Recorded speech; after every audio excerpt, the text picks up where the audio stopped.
God damn it. The mic was off. All right, let's try that again. Anyway, these games here, as I said, these are all the games that we're going to try to go through tonight. We've got this ranking structure. S ranks are going to be really, really good games. D ranks are going to be not so great, not absolutely terrible, because I don't think anything, objectively shit appeared on the channel this year. But, there are definitely some games that were probably not great.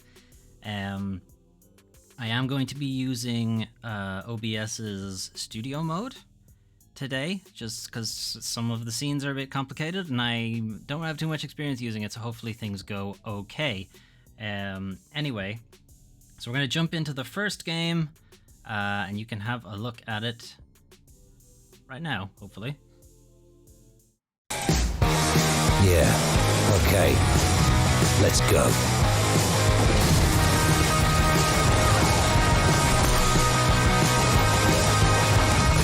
Necromunda is the greatest hive world in all of the Imperium, with cities that rise from the ash wastes, like sheer mountain peaks.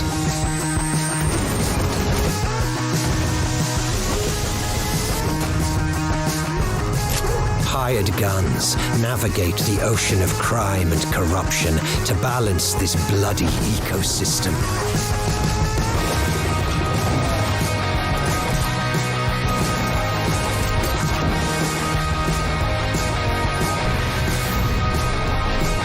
So what's ailing you, stranger? Is it the gangs, the mutants, or the heretics? For the right price, we can be your weapon. And weapons don't differentiate.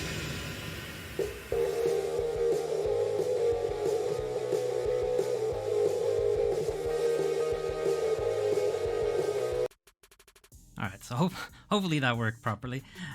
So that was Necromunda Hired Gun. We played that earlier this year. The game originally came out the 1st of June 2021. It appeared on the channel on 18th of June 2022. Developed by Stream on Studio. Previously they had made a game called Space Hulk Deathwing, which is a kind of another first-person Warhammer-y type thing. I should be playing a video here, sorry.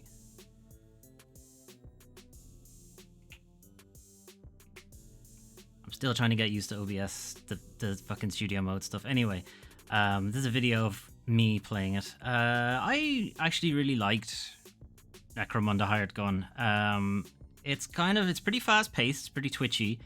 It's got a lot of mobility options. You can like wall run, you run up walls. You've got like a harpoon thing that brings you around the map. You can use it to target enemies, to either pull them towards you or pull yourself towards them, stuff like that. There's a lot of different weapons. There's a lot of different upgrades, things like that. What I probably didn't like about it is there's a whole mercenaries mode thing where you're meant to go off and do different missions, like really small mini missions for different factions that improve your ranking with that faction and stuff like that, and it's just felt like it was pointless. One, the missions were really hard, like they were actually much harder than the main game itself, and you just didn't really improving your ranking with a faction just didn't really matter. There wasn't a whole lot of reason for you to bother with it. You could have just stuck to the main game and you would get more or less the exact same benefits. I think upgrading your rank with a faction just gave you access to more or to better paying jobs or something like that, and really you're sitting on so much money just playing the regular game. It just felt very unnecessary. There are massive difficulty spikes about halfway through the game, and it just gets really hard. And then one thing, there is a dog. There's a dog option in the game. You have a mastiff that they're kind of more like a grenade. They're like a rechargeable cooldown ability. You sort of just throw them out and they hang around for a bit and then they disappear, or they get killed, which is what usually happens.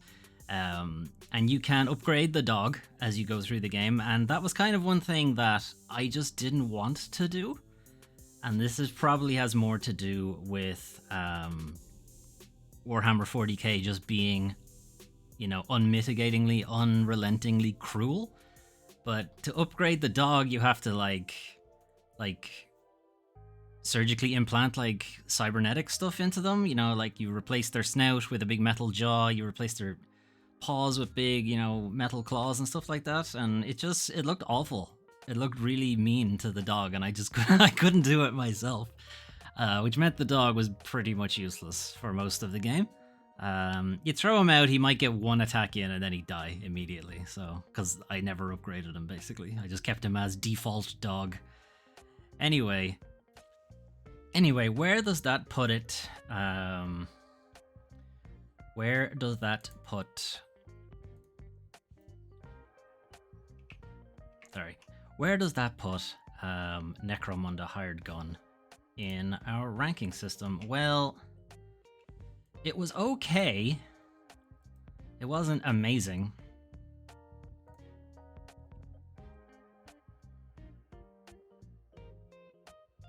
Where did I keep all these things now?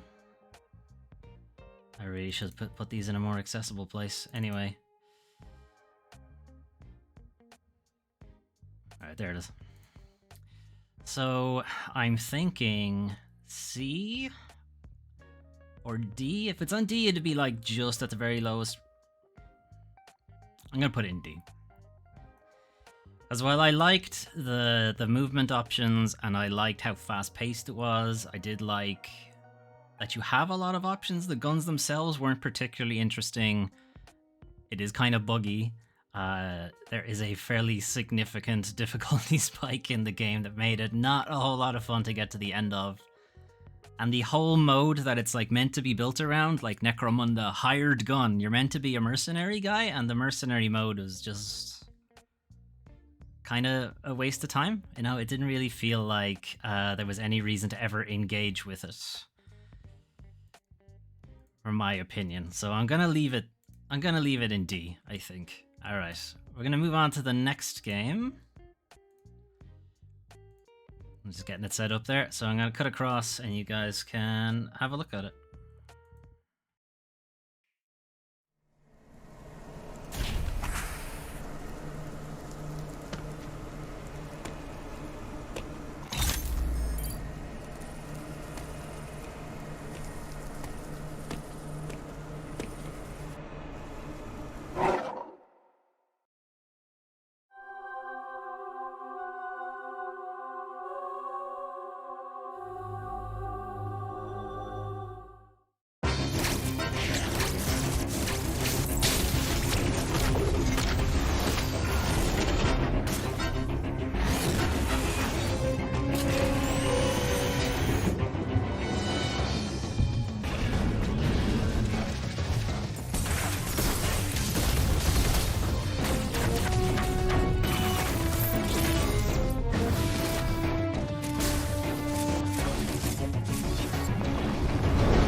Metroid Dread.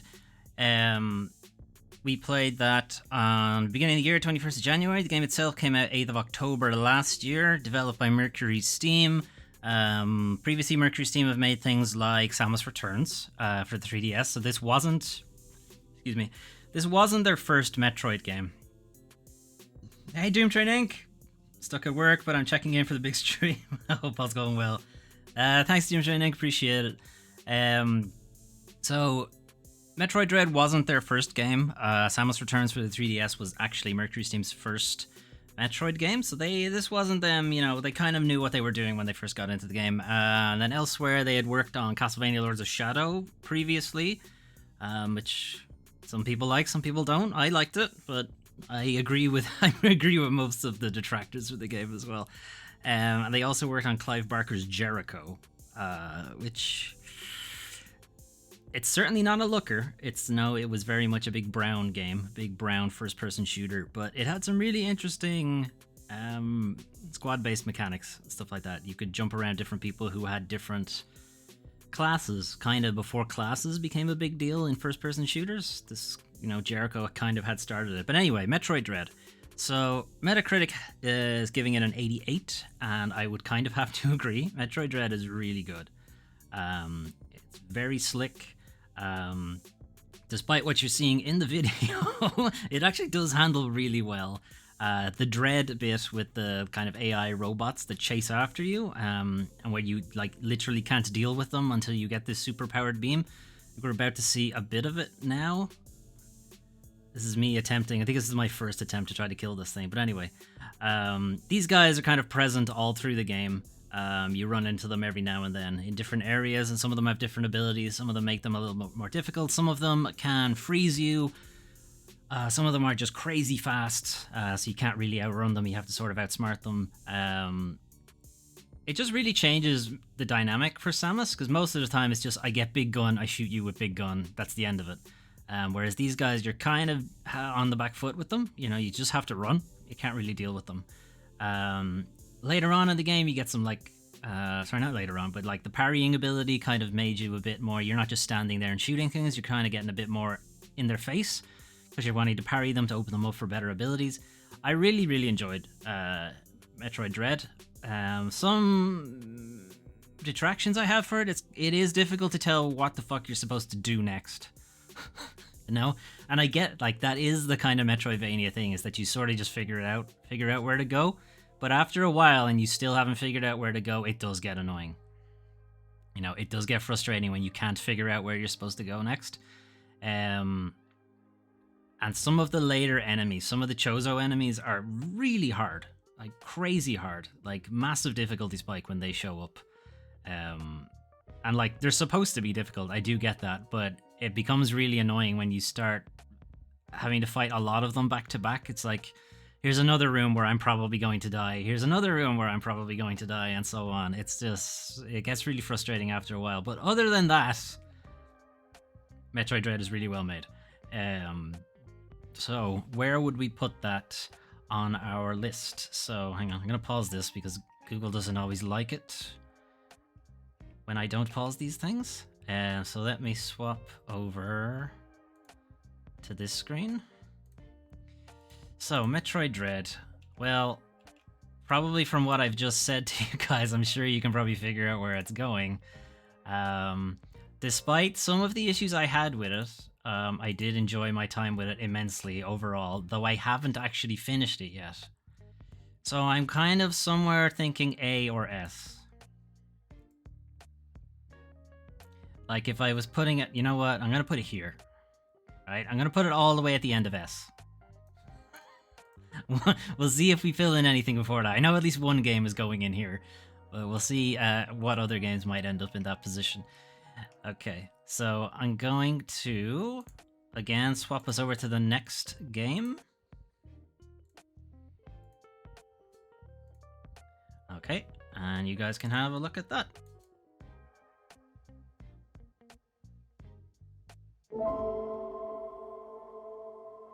Continue down this path, and you will suffer, like me. Your every move intensifies my pain. Your blind ambition, all your good intentions. Everything you touch turns to ash!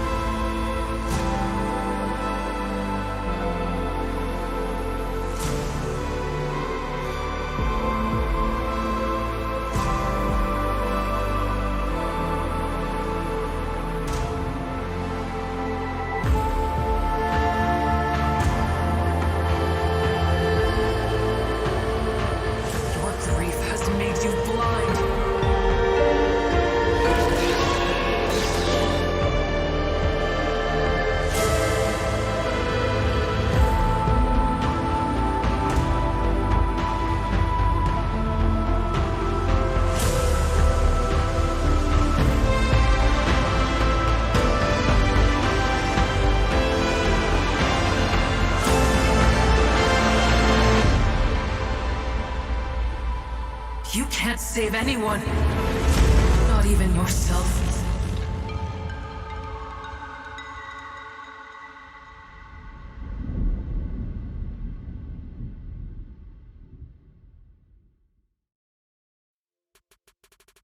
Okay, so Solar Ash.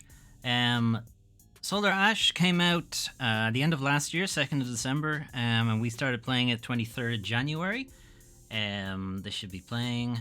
Okay, there we are. I'll eventually get this to work out. By the time we get to the 70th game, I'll get this actually working properly.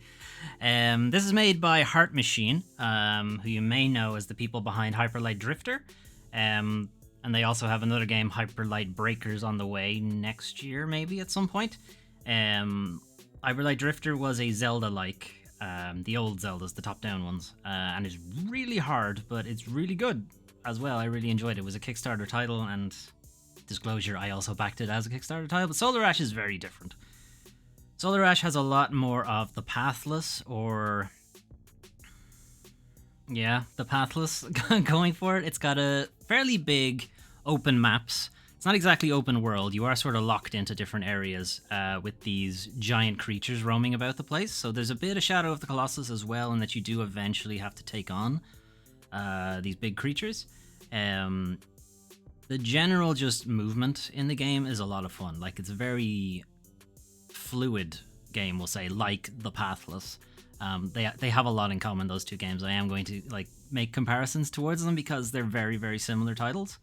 You're locked into a big map area. Your movement is, very fluid, very quick. There's a lot of different abilities you have just for traversal, and eventually you fight a big monster.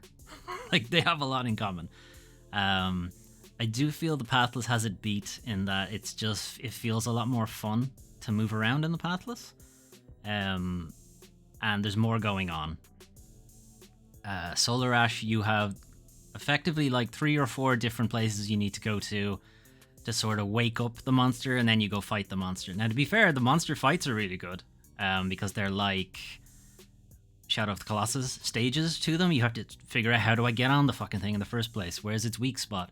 And then you're sort of traveling across hazards on the monster's body to get to the weak point is, and it's nearly parkour. It's not quite like Assassin's Creed where you just hold the button and away you go. You need to think about it. You jump, and I throw my teleport thing and I get around it this way, and if I double jump here, I'll end up jumping too far and I'll fall off the thing and stuff like that. You do have to kind of think about it, which I do like. I do feel it could have done a better job tying the story together. It's still fairly nebulous what exactly is going on. You do get the general gist of the main character's story, but there's a lot of side characters that a couple of them get wrapped up, but most of them don't. Most of them you don't really figure out what exactly happened to them, and I don't know. That's maybe just a nitpick for me. Combat, there's a very small bit of it, and it's kind of boring. You just sort of flail at them and hope they die eventually. There's not much else to it. I would almost feel like the game would be better served without it. I would almost say get rid of the small enemy combat and don't bother with it. Maybe just add more hazards that you need to, parkour, platform your way around. I think that would be more interesting than just, I will now flail at this enemy until it dies. It's not that fun. But outside of the combat stuff, moving around, skating about the place, jumping, the game has some really interesting gravity locations. I would actually be very curious how it's coded, because I think areas have their own local gravity, which is really interesting, because it does mean you can run all the way up, like vertical surfaces or surfaces that even curve back on themselves, and it just works.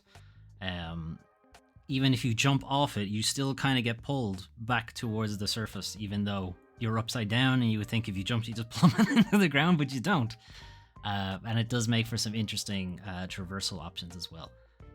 So, Solar Ash, where are we gonna put you? I'm thinking, as I alt-tab around trying to find the window I'm in. Okay, here we are. I'm thinking bottom of A. maybe? Like, I did like moving around the place, but the combat was just not super good, super interesting. Where's Solar Ash? There it is. So I'm thinking... Yeah, I think I'm gonna put it here. Is this in the right spot? This is hard to tell. I'm gonna put it there. Anyway. Alright. Solar Ash at the bottom of A. It's like between A and B, kinda, is where I'm thinking it should go. Okay.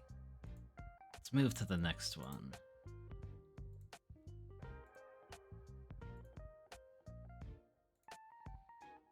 Okay, next one up.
Okay, and I just realized I haven't been changing the picture at the top.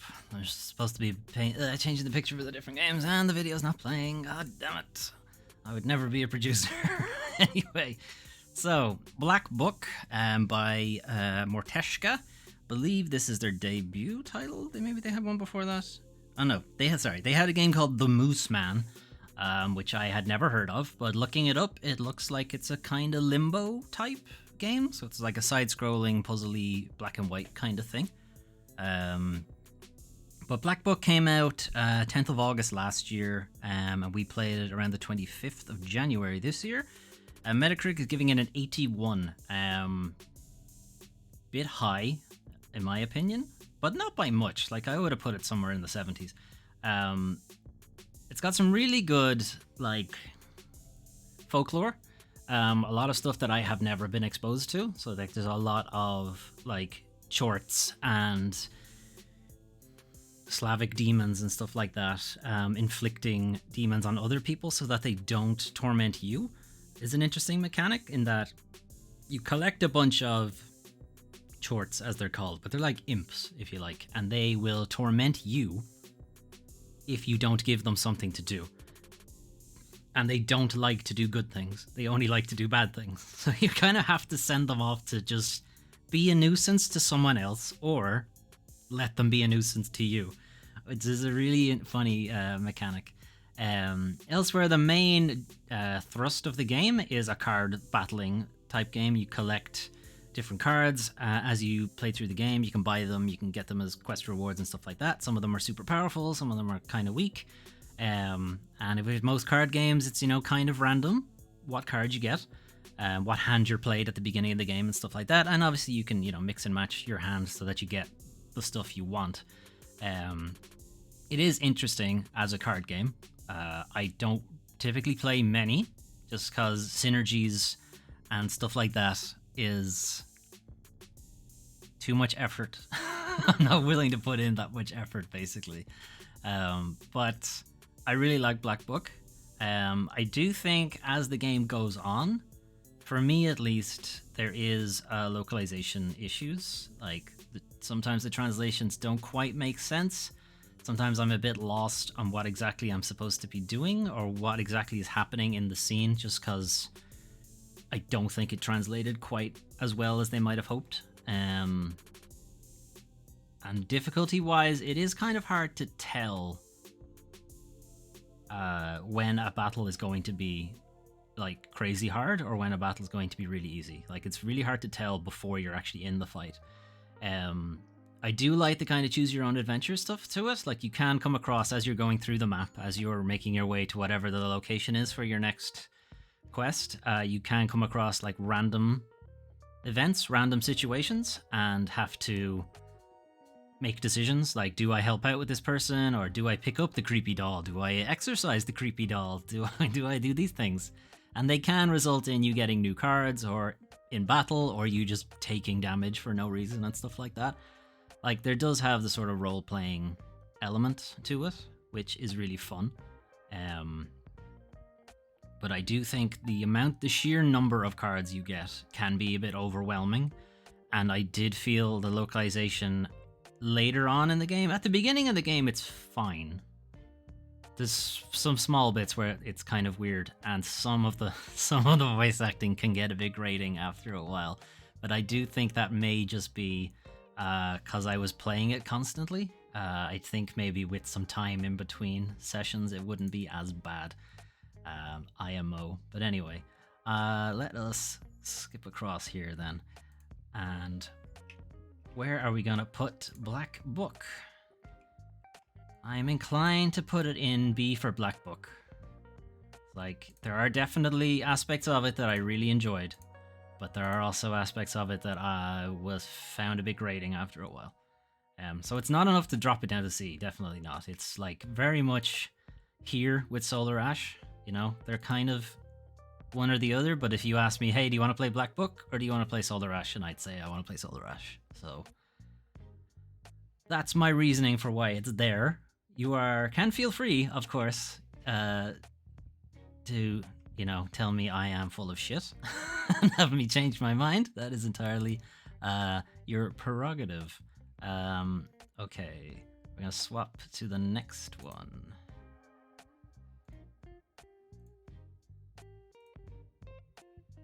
Okay.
So that's Death's Door.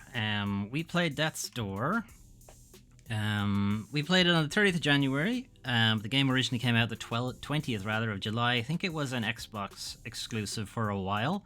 And then it was ported over to Switch and PlayStation. It's by Acid Nerve, who only have one other game they've made. It's called Titan Souls, which is somewhat similar. It's a much smaller game where you are taking on, like, it's 12 bosses, I think. There's no like small enemies or dungeons or stuff like that. You just go into 12 boss rooms and fight them. It's an interesting game. It's very hard, though. Death's Door is a much closer to something like Zelda. Combat is considerably more difficult than Zelda, but you do have a lot more options at your hand. Fighting this big fucking cathedral-looking thing, I'm remembering it now. It was not a particularly fun fight, but also most fights aren't like this. Most fights are pretty standard. You walk up to them, you smack them a few times, they die eventually. You know, sometimes you need to avoid ranged battles, sometimes you can parry them back at them. You know, you do have access to magic and stuff later on, you get different weapons and that kind of thing. But what I remember most about the game is that the different environments are all, you know, one, really different from each other, but they're also like really well realized. It does very much remind me of another game that's going to come up in the list later on, Tunic. They do have a lot in common, as that they're both Zelda-like titles that have a slightly more demanding combat, but also have like well-realized worlds. The way Death's Door works is you are Grim Reaper Raven, who has lost one of the souls they are meant to bring back to the Central Soul Repository, and until you get it back, you know, you got to keep going and get it back, basically. The game does have a really interesting end game or post game where it really opens up. It's fairly open-ended, but there are like a bunch of different quests that you can complete. There is a almost death, I died. There is almost a kind of stealth sequel to Titan Souls, is Death's Door. But I really enjoyed Death's Door. I did actually, out of all the games that we've come across so far on the list, I finished Necromunda. I haven't finished any of the others. I did finish Death's Door. I have been thinking of doing a full LP of it for the channel. There is a challenge that you can do in the game to try to play through the whole thing with just the umbrella, which is the worst weapon in the game, basically. I've been thinking about it because I really, really like Death's Door. We'll see. I think I just really liked its art direction, the whole crow motif that it was going for. That they, like, they're crows with jobs and they're Grim Reapers and stuff like that. The different characters you meet. The Undertaker is a really interesting story. The Frog King, the Toad King, whatever his name is. These crazy cathedral-looking guys. The final boss and stuff like that. They all have some really interesting stories, and I think it's presented really well. But anyway, where does it appear on our list? So I'm thinking that it goes ahead of Solar Ash.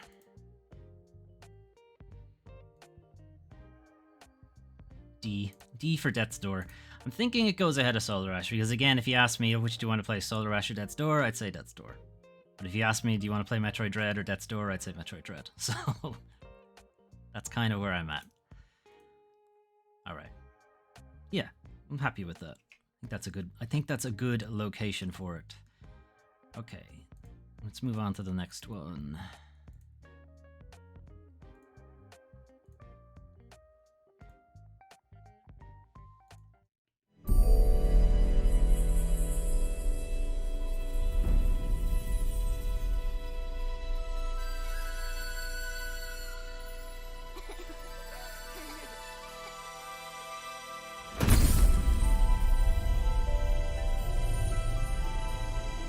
I sense suffering here, Spirit.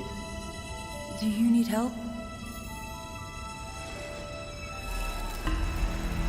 Death and corruption are all that remain here. Turn back.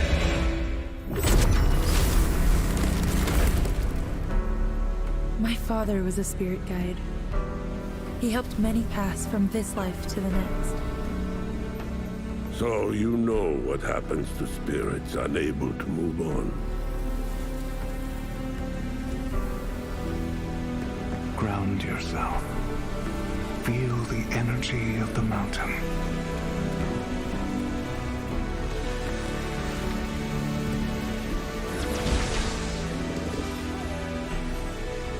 The land has begun to heal. Is this your doing? You carry the same energy that flows through these roots.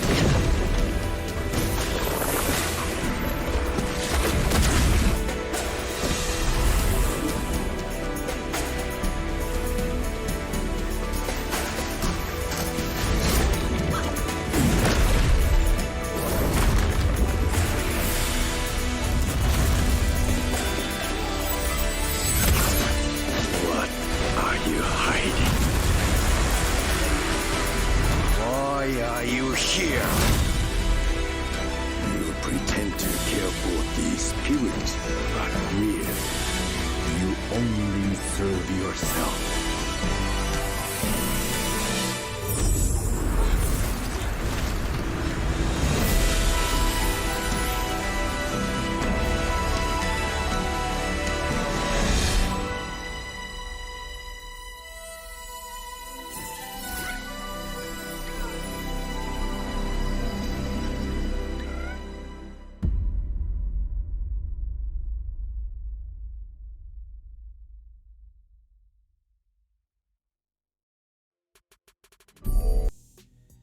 Oh, Kena, Bridge of Spirits, came out 21st September 2021, so, as it said at the end of that trailer.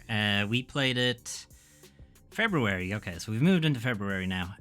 This is by Ember Lab. It was also published by Ember Lab, and it is their debut title. So this was their very first game. As you can see, just by looking at it, it's gorgeous. You know, it is a very, very pretty game. I was kind of blown away by it at the beginning as well. Just playing through it, it's just the lighting in the like you start in a kind of cave at the very beginning of the game, and it just looked amazing. You don't get the full appreciation of it from like YouTube videos, but when I did eventually go back to finish it, playing it in like 4K HDR or whatever, it's incredible looking. The effects are really, really good. The environments that they put you in are really well done. The change in time of day really is like, you know, you do kind of feel it. It's like it's dark, it's gloomy, or it's nice and sunny.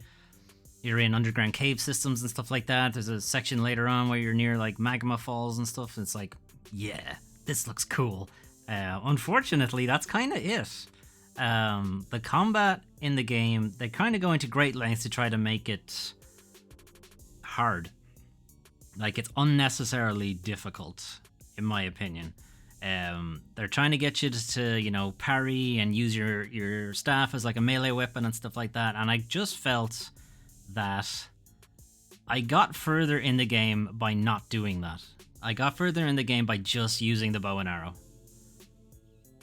which meant I pretty much never engaged with the combat, you know, the way they wanted you to, with like power up shots and, you know, timing your combos and parrying your enemies and stuff like that. It's like I never needed to. No, I'm just gonna stand back here and shoot you with my bow and arrow. It was just easier. Did that mean the game became a bit of a slog? Yes. No, I did feel that halfway through the game. I'm like, I'm not really enjoying the combat that much. Exploration, yes, really liking that. Puzzle solving, yes, because the game looks really nice. You know, it is fun to just walk around the environment, run around, jump around, you know, find stuff, you know, find little, I forget what they're called, rots, I think, the little tiny guys who follow you around, just finding them, you know, finding hats or finding upgrades and stuff like that. You know, that was fun. But as soon as it's like, okay, here's an enemy you gotta fight, I'm like, ugh. You know, really? Just let me walk around this fun environment. Like, the boss fights, sure. They were, I hesitate to say fun. Some of them were fun. Not all of them. Not all of them were fun, but some of them were. But definitely the exploration side of things,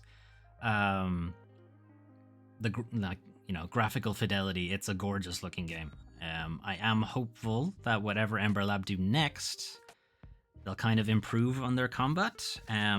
What I felt that was just unfair about the game is that I don't think they have the concept built in yet for enemies attacking you off screen, because that's very unfair, and a lot of action games nowadays have fixed that. You know, like they have AI in their code that if this enemy is not on screen, it should be less aggressive. It's not that they won't attack you, it's just that they won't attack you as much. You know, the enemies that are on screen that you can see, they will attack you. And yeah, that can be manipulated if you know it's there. You know, you can just make sure you're never looking at the really hard enemy. He just won't attack you. But yeah, like there's these small things that video games do to make you feel cool and powerful. And Kena just doesn't have that. Just enemies will attack you from off screen, and it's super annoying. And on top of that, some enemies just take too long to die. That's it. That's it. It's like, I've beaten you. I hit you every time. You haven't touched me at all. Just die. All this is taking time now. Anyway, really pretty game. The combat is not fun though, and there's too much of it for me to just dismiss the combat stuff. There's too much of it, you know. It's kind of a big part of the game, but the exploration stuff is really good. So I'm inclined to give it, you know, additional points for that. So I'm thinking, for me, so Metacritic gives Kena an 81, which means it thinks it's better than Solar Ash, but I disagree personally. I'm inclined to put it after Black Book. That's where I feel it should be. So I'm going to put it there. Okay. All right, next one.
Hey Automaka, how's it going? S tier is shit tier, right? No.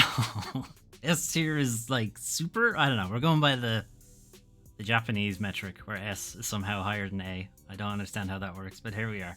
S is the highest tier. Anyway, this is Heavenly Bodies. This came out last year, 7th of December. We played it 3rd of February. It's developed by 2 Point Interactive. This is their debut title. This is independently published. This is makes it qualifies it as an indie game. So Heavenly Bodies is frustrating to play. Like, it's very funny when you're streaming it, you know, because you can just kind of play along with the slapstick nature of it, and you smashing your head into walls and stuff like that, or not being able to open a door, or accidentally jettisoning yourself out into space and stuff like that. It can be pretty funny, but when you're playing it alone, it is very frustrating. You know, if you are trying to get like high scores and stuff like that. If you don't care about high scores and you just want to play the game, yeah, it's funny. No, it's hilarious. 2-player, I haven't managed to do that. I am in talks with some people to see if they want to play it on stream co-op, but we'll see how that goes. I feel like I'm halfway through the game, but I just do not want to keep playing it because it is just so frustrating to play. But I do appreciate what they're trying to do with it, you know, trying to tether yourself, remembering to tether yourself, trying to get the little space pod out correctly without damaging it and stuff like that. Like, there are some interesting puzzles, interesting levels that are put into the game, and when they go wrong, it's, you know, it is funny. It is very funny. It's just if it goes wrong for the 10th time and you're like, fuck's sake, I gotta start this level again. It does get pretty frustrating after a while. So where does that put Heavenly Bodies? I'm thinking, see, I don't want to drop it into C because it is a good game. It's just I personally was very frustrated with it.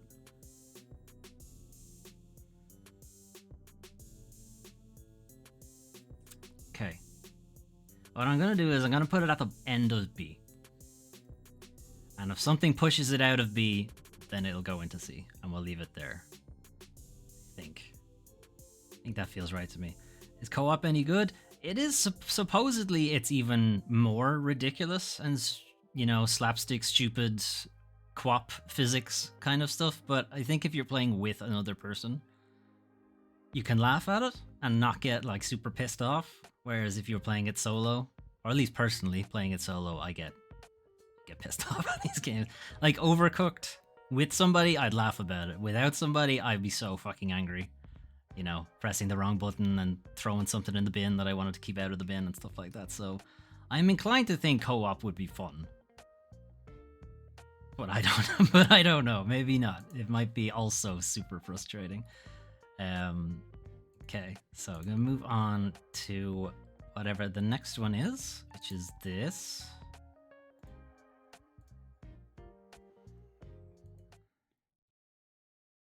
Don't screw up the password again. This time, we'll blow your head off. Sweet! Love you too. You better get it right. Now listen, Steve, don't try to warn anyone I'm here. Rainer said you were a pilgrim. None of your business. You think your barking will make an impression on me? Did you know a girl named Mia? Mia? No. Who's Mia? She's my sister. Promise you'll never leave me alone here. Never. I won't leave you. Swear. I don't have to. Not him, no! A long time ago, Waltz hurt her. He took her from me. And I want him to tell me where she is. Well, that kind of information is expensive. Maybe I can help you. Welcome to paradise. Look around, Aiden. What do you see? Something people outside the walls could only dream of. Who would have thought the end of the world could be so peaceful? I wish Crane could have seen this. Luan, it's not a sign of weakness to say you were worried. Death is how we thank traitors. You didn't say you were working for Ader. I don't work for Ader, I work for myself. Here we're all infected. Are you scared of him? Most people are.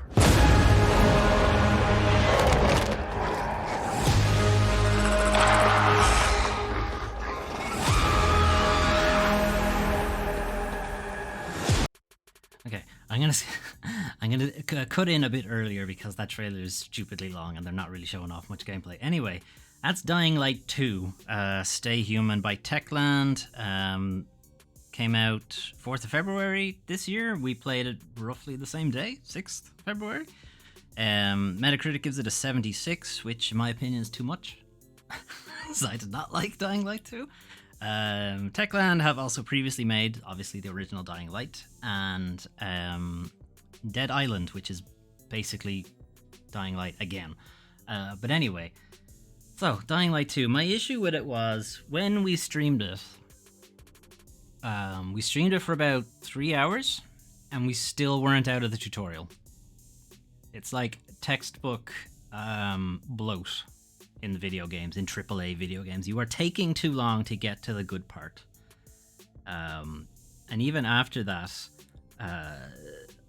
like I was thinking, okay, you know, I'll get through the tutorial and, you know, I'll come back and we'll do another stream where we're actually into the game proper now and we have like the proper abilities. There's no more unlocks or anything like that. That never happened because I played the game for 12 hours, I think, and I was still in the tutorial. Like, it's ridiculous how much of the early game is just tutorial before you get to the good shit. You know, you can see stuff in the trailer where he has like a wingsuit and a hang glider and he's like leaping out of buildings and using his grapple hook and flying about the place, and it's like it takes hours to get to there. Like, I had to just skip ahead in someone else's Let's Play to see when the fuck does that happen. And it's way down your upgrade list. Like, it's way down it. You know, your parkour skill tree or whatever. It's, you know, you start off with such crap. And I think it is such a disservice to the game. Because it is a lot of fun when you have that stuff. But it's such a slog to get there. You know? And even the moment-to-moment gameplay. So if you haven't played Dying Light 1 or Dying Light 2, it's first-person melee focused. Like, you do have guns, but they're pretty rare. It's rare for you to have bullets for them and stuff like that. So you are typically in melee combat. You know, you're hitting them with something blunt or you're hitting them with something sharp. And it breaks a lot and stuff like that. You know what you're getting into. There's, you know, weapons that shatter. You're like, oh yeah, I finally found this really good weapon. And now it's broken. It's like, great. Now I gotta use this shit and it's gonna take me 1,000,000 years to kill this enemy. You know, you're getting dropped with these like really powerful special zombie type enemies. Zombie vampires or something. I'm not even sure what Dying Light's enemies are. And it's just, this is taking too long to kill him. You know, this is a solid minute I've been fighting this regular enemy. And he's still not dead.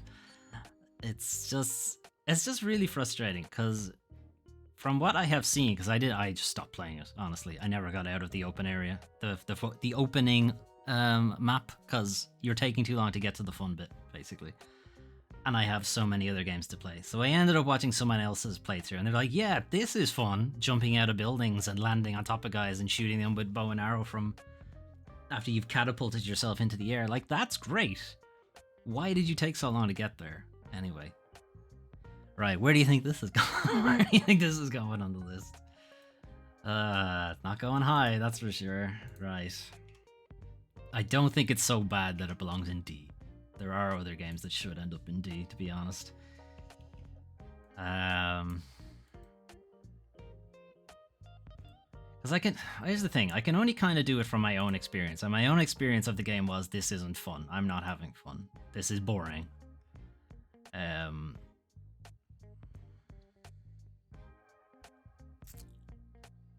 Yeah. No, you're going in there. You're going in there after Necromunda. Because I fucking hated that. Hate is a bit strong. I very much disliked that game. Let's put it that way. Okay. Right. Next one up. We might start... What tier is the first Dying Light? I haven't played the first Dying Light. But if it's anything like that one... E? F?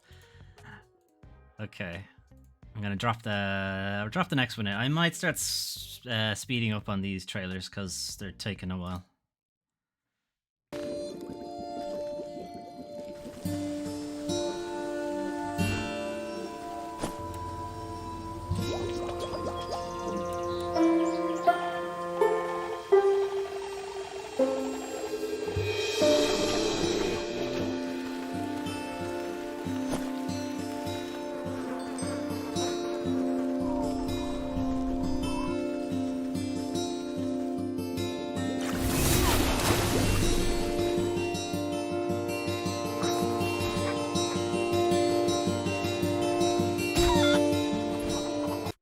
Okay, I think I'll give them like 30 seconds for the trailer, because otherwise we're going to be here till like midnight. Anyway, so Witchwood. Witchwood came out the end of last year, 9th of December. We played it 10th of February. This is by Alien Trap. Their last game they made is called Apotheon, which is a kind of side-scrolling Castlevania type game, but it's done in the art style of the like ancient Greek pots. Actually looks really nice, but it doesn't play very well. Witchwood is, as you can see, sort of painterly fairy tale book style game. You play a witch with a Y and not with an I guess, with a pot on your head. Don't ask questions. And you are effectively going through fairy tales like Red Riding Hood, Sleeping Beauty, The Pied Piper, that kind of stuff. But you are doing it from the point of view of the witch, and you're also doing it from the point of view that the witch wins. You know, she poisons Snow White, you know, she kills the huntsman, that kind of stuff. But it's all done from the point of view that the witch is actually the hero, and the people who should be heroic have been twisted into, like, villainous versions of themselves and stuff like that. It's actually really well done from a story point of view. The art is like not for everybody, but I quite enjoyed it. And there is the literal devil, of course, is there to help you out. He wants your soul or something like that. I did finish Witchwood because I was just really, I don't know, I was just really enamored with the whole setup. Gameplay-wise, though, the whole thing is you collecting ingredients to create spells or to create potions and stuff like that. And that is super boring. You are doing a lot of backtracking to different areas to collect more wheat, more sludge, more hornet hearts, more whatever, Eye of Newt, more whatever, that kind of stuff. You know, you're constantly going back and forth just trying to pick up more of this stuff. And that's super frustrating. You know, it's like, I want to move on with the story, but now I got to go back and collect 20, you know, MacGuffins from this area, and they only repopulate every couple of minutes, so I need to keep coming back and forth. It's could have done with some balancing, is all I'm saying. But the story and the world that they present is really good. I do like that. And how you handle the dogs is very funny. It's like you put them to sleep and you're petting them, and as you pet them you get their fur and stuff like that. Or if you need hair of the dog that bit you, there's like you have to let the dog bite you and stuff like that. It's funny, you know. It's not done as a kind of cruel alternative fairy tale. It is a very funny game. Anyway, Witchwood, where will we drop you?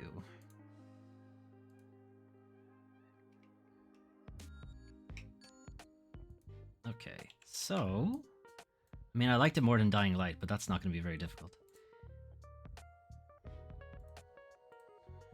So where to drop it?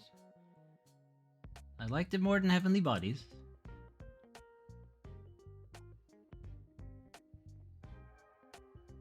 Did I like it more than Kena? Yeah, kinda. But it definitely has like mechanics issues in the having to like constantly have to go back and craft things. Right, Metacritic gave it a 78, which would actually put it like here if we were going strictly by Metacritic, but I think that's too low because its story and its world is really good. Even if the crafting stuff isn't.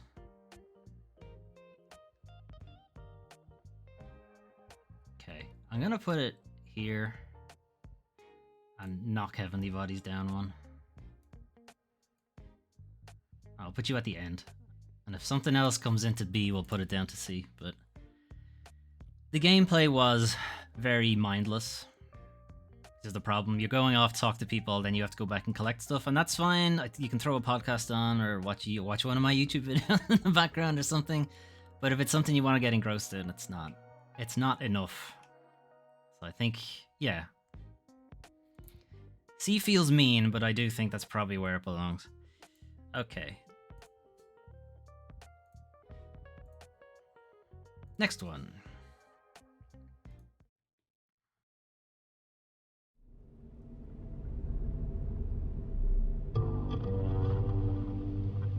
In the end, you're still that same child I knew. Helpless. Like the night I killed your father. You want revenge? Show me.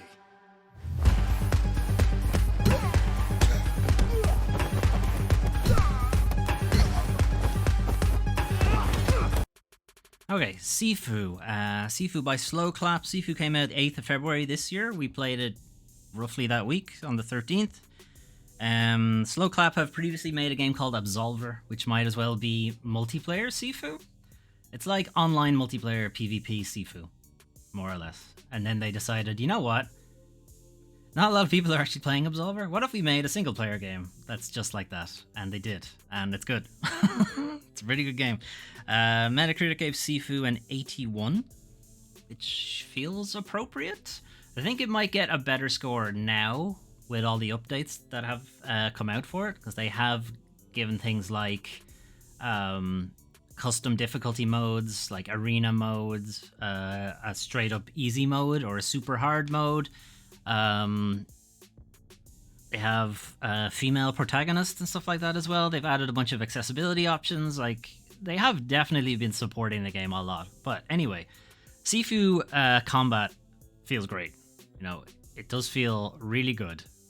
Just beating up a whole room of guys. Its mechanic that is pseudo roguelike is kind of interesting, in that you age every time you die. And the more often you're dying, the faster the aging happens and stuff like that. I haven't yet to manage to beat it because I'm refusing to use the custom difficulty option, even though it's there. Some of the later bosses are quite difficult. I don't know. I might just take the hit and go for, just get the boss beaten, and then try to beat him on hard mode or whatever. But yeah, it is a very slick game. It's very well directed. The combat feels like really intense, and like you're really like on top of enemies. I do think some aspects of it can get like frustrating. You can see there in the video where guys can just throw stuff at you, and early in the game you don't have the abilities to like catch things or dodge them or, you know, parry them out of the air and stuff. Like, you get them later, but until you have that stuff unlocked, it's a little frustrating. And the bosses are very much, you need to memorize what I'm doing. You know, you can't really react to them, which is a bit, you know, like a lot of very popular games are like that. The Souls games are very much like that. You know, it's unlikely you're going to beat a Souls game boss the first time on reaction. You know, you're gonna have to sort of think, oh, here comes his big move, I get out of the way now, instead of like, huh, what is this thing? And then you get, you know, smashed and you lose all your health. It's not quite that bad in Sifu, but there is very much a, this guy hit me again, how am I supposed to dodge this? Now I'm dead. I'm gonna leave the video, keep going for this section, because this section was like, I'm really enjoying Sifu, and then this section happened, I'm like, I love Sifu. This is really good. It's like a really cool throwback to Old Boy, where he has that corridor fight and he beats the shit out of everybody. It just felt really good. You know, you feel like a lot of video games are, what do you call them, power fantasies and stuff like that, and this is like very much is, I'm going to walk in here and I am just going to annihilate this entire hallway of guys, and it's going to feel really good, and then I'm going to reach the boss and the boss is going to annihilate me instead. I don't know. I did like Sifu, but I haven't gone back to it since some of its balance adjustments, so it might be a bit more forgiving now, but at the time I played it, I did feel regular enemies are fine, but the bosses are kind of bullshit difficult. So I don't know where to put it.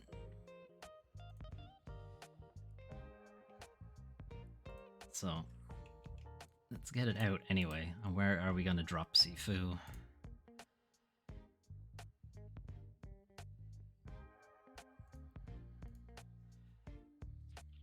Is it good enough for S?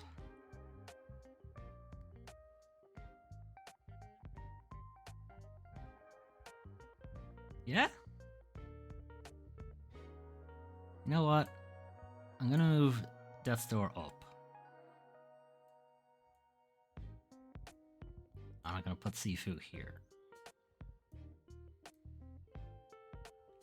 This is based on my memory of the stream and some of the gameplay I did afterwards. I haven't been back for like its latest balance patches and stuff like that, so it might be a bit more approachable now.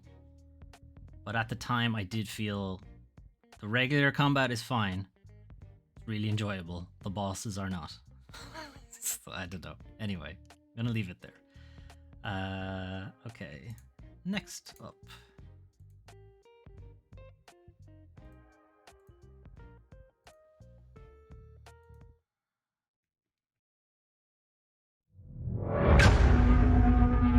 Together, we built order out of chaos.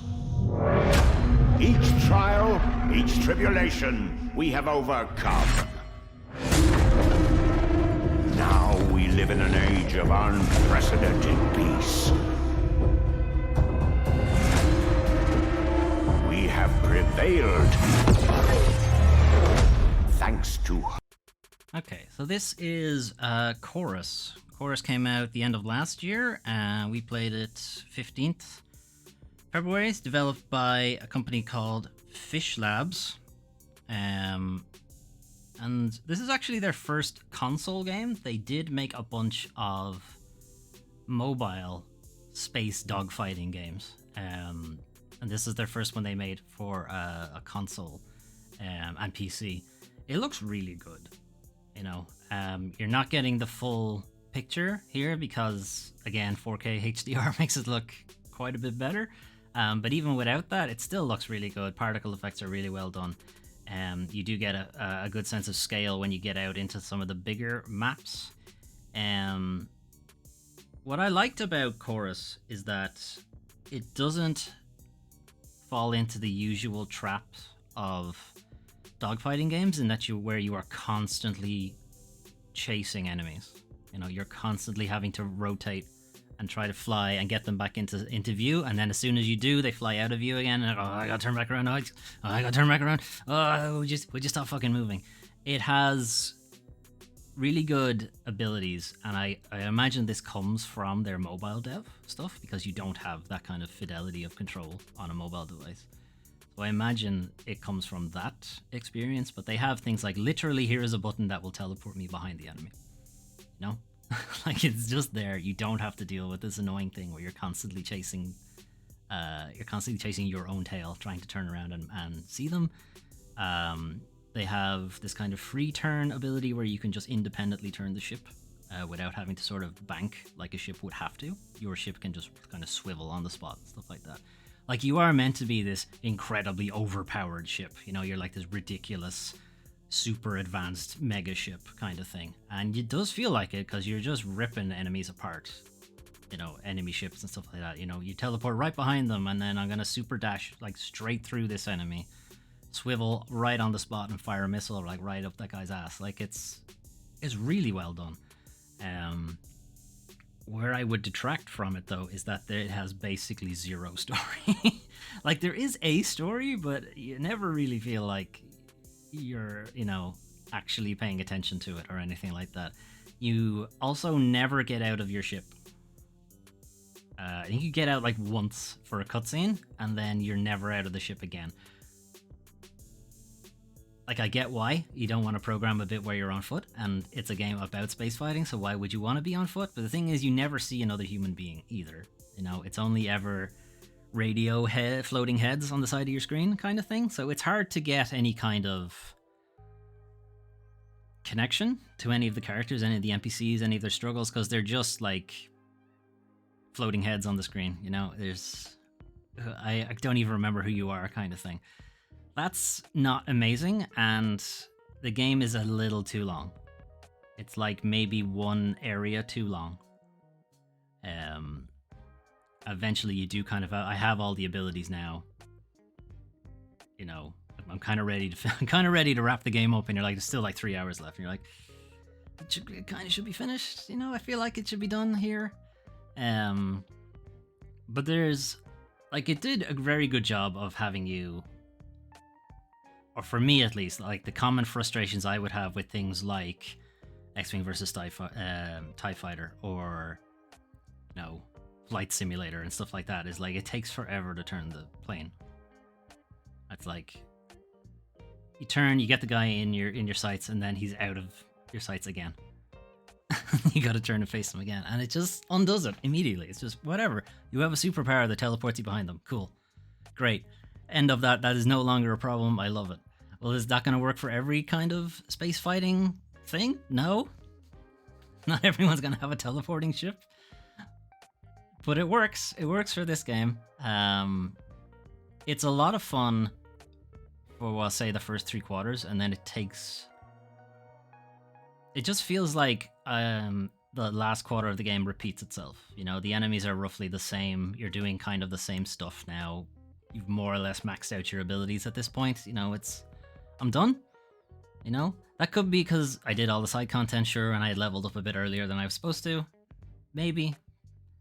I guess that could be it, but still, it did feel like it went on a bit long, and the final boss is bullshit. But the final boss is absolutely bullshit. I won't spoil it, but yeah, it's garbage. Anyway, right, where does Chorus go? So if we're following Metacritic gave Chorus a 76, which puts it after Dying Light. I'm gonna keep coming back to that somehow. All of these games are better than Dying Light 2. Although don't worry, it's not actually the worst game on the list. There is a worse one.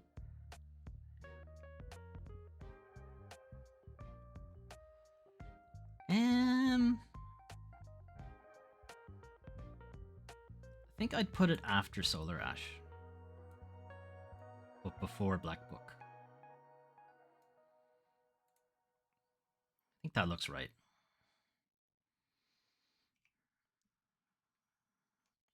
Okay, we'll move on to the next one. Oh, this will, yeah, this will be a short one. Okay, I'm just gonna get the screen after this ready, then we'll be straight back in.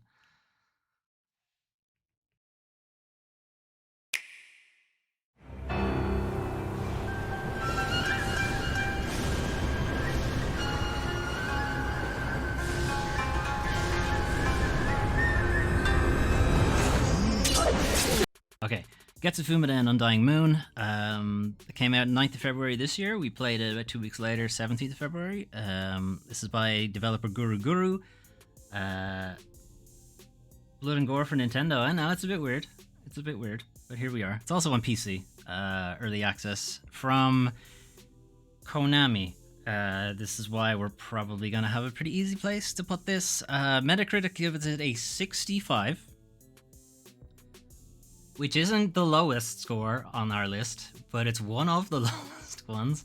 So, Getsufumaden Undying Moon is a remake of the original Getsufumaden, which was one of the earliest roguelike type games, before Rogue made it popular, basically. What drew me in originally was that it's art style, right? It's the ukiyo-e, Konami's S tier? No, it's your version of S tier, maybe, Automeka. It's fucking shit. You can just, looking at it, it looks pretty. Like, it's the ukiyo-e style of the kind of old Japanese scrolls, you know, with the samurai and the ogres and demons and stuff on it. Like, that's what drew me in initially. I thought it looked really nice.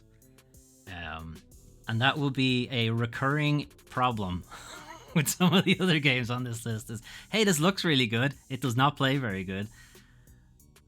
I saw this come up on the list and I was thinking, I don't remember this game. I don't remember playing it at all. I know I did play it because I'm looking at a video of me playing it, but I don't actually remember playing it. I did watch a bit of my own video to kind of like, what was my opinion of this game? And it's like, this is boring. Combat is really slow. You don't have a ton of different abilities. Most of the abilities are attached to the different weapon types, which you don't come across very often. And enemies are...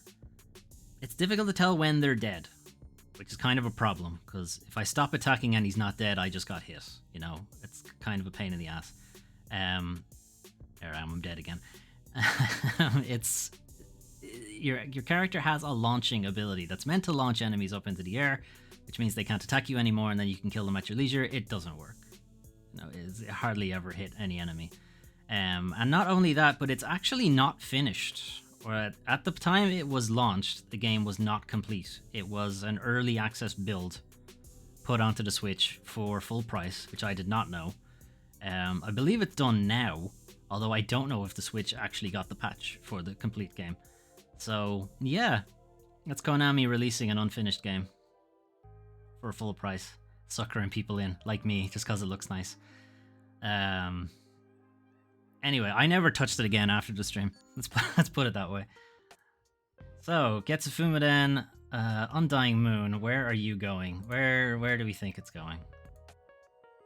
Where do we think it's going? Is it worse than Necromunda Hired Gun?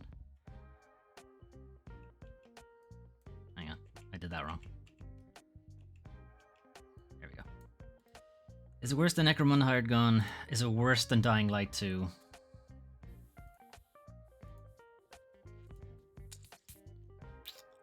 Yeah. Because I only played it for like an hour and a half. So I at least gave Dying Light 2 like double digits hours. And I finished Necromunda, so that puts Getsufumaden at the bottom of the list. Right, next one. We'll speak no more of that game.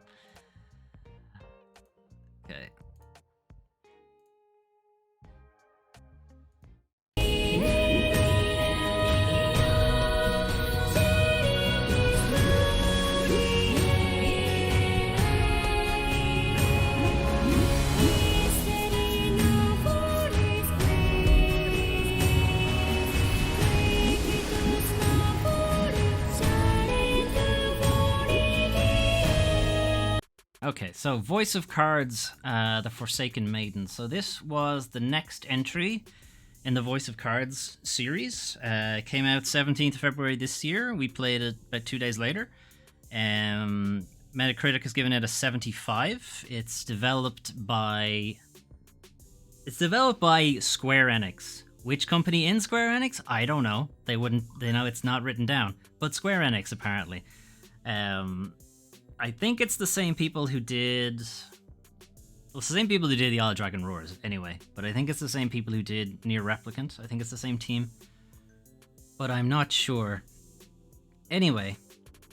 This is very much another Voice of Cards game. So if you didn't like the first one, you're not going to like this. So the way the Voice of Cards games works, think of it like a Final Fantasy, the old Final Fantasy games. So a turn-based party JRPG. Everyone, in combat, everyone takes their turn. Everyone has different abilities. Some guys are mages, some guys are fighters, some guys are whatever. It's that kind of game. But the difference is everyone is represented as a card. But it is not a card game. This is the important distinction. It just looks like a card game. But it's not actually a card game. There's no, synergy with your different sets. You're not, pulling from a random hand. You're not hoping to get, Blue Eyes White Dragon or something like that. You know exactly what you're getting. You have all the same abilities. It is effectively a very cheap way to do a JRPG, more or less. A lot of the appeal for me comes from its story. It's written by Yoko Taro, who does the writing for the Nier series, the Drakengard series, and they are some of the more interesting video game stories. Now, they have some really good stuff. They go to some really difficult places sometimes. So it does make for more interesting story than your typical JRPG, which is farm boy, saves the world from God kind of thing. Those are the typical stories. Forsaken Maiden is you are teaming up with to be honest, it's kind of the Final Fantasy X story where you're teaming up with a priestess going about a pilgrimage kind of thing. And she may or may not have to sacrifice herself at the end of it. I don't think I played much of it after the stream. I enjoyed what I played of it on stream. But I think I was a little... Not burnt out exactly, but I think I had just platinumed Isle Dragon Roars, which was the first game in the series. So I was like, I kind of need a break. I'm interested, but I need a break from the cards, basically, and I didn't go back to it. So I'm not sure where I'm going to put it, to be honest, because I don't really feel like I gave it a proper look.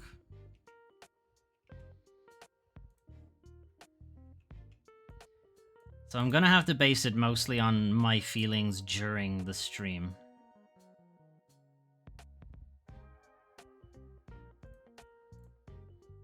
My feelings during the stream were that the story was starting to come together pretty well, but the combat was more or less the same as the first game, which is kind of basic.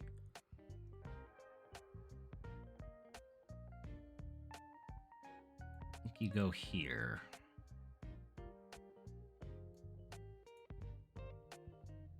Yeah, I think I'll put it there. Okay. Okay, next up.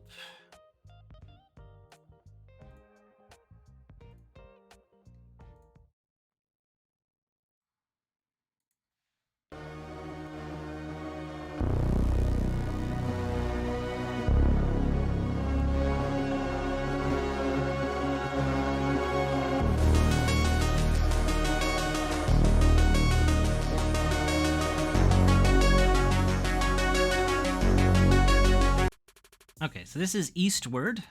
Eastward is an adventure RPG by Pixpill. Eastward came out on 16th of September last year. I believe it was...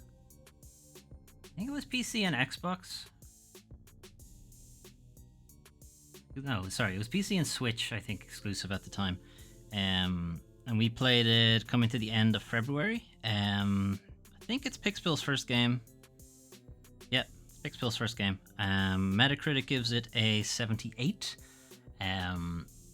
So I really liked Eastward. So as an adventure RPG, it's not super action focused.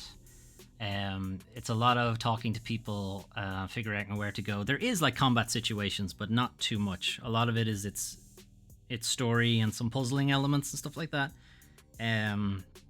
You are bringing Sam, this blonde-haired child who you found down in the mines one day, and she needs to go somewhere else in the world. It has a bit of water world to it, in that you're like this mythical child will show us the way to like the promised land sort of thing.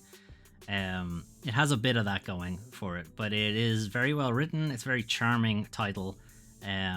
Doesn't overstay its welcome. You know, the characters themselves kind of grow and they kind of bond together, and the villains are villainous and the heroes eventually are heroic and stuff like that.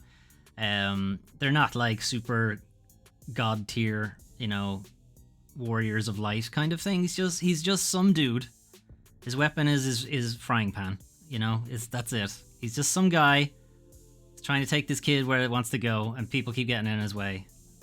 You know, it's surprisingly relatable, despite it being like this fantasy RPG thing. Anyway, I thought Easter was really good, so I'm gonna drop it.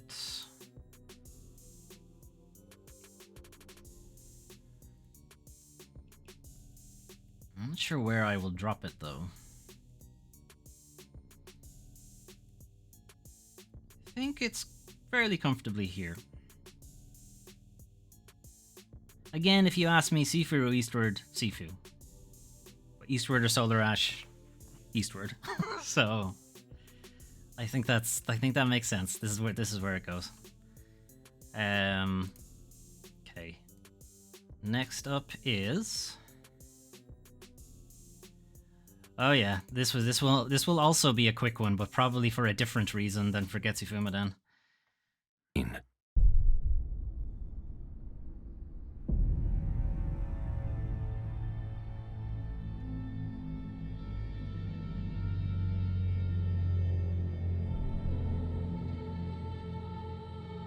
Make of thyselves that which ye desire, be it a lord, be it a god.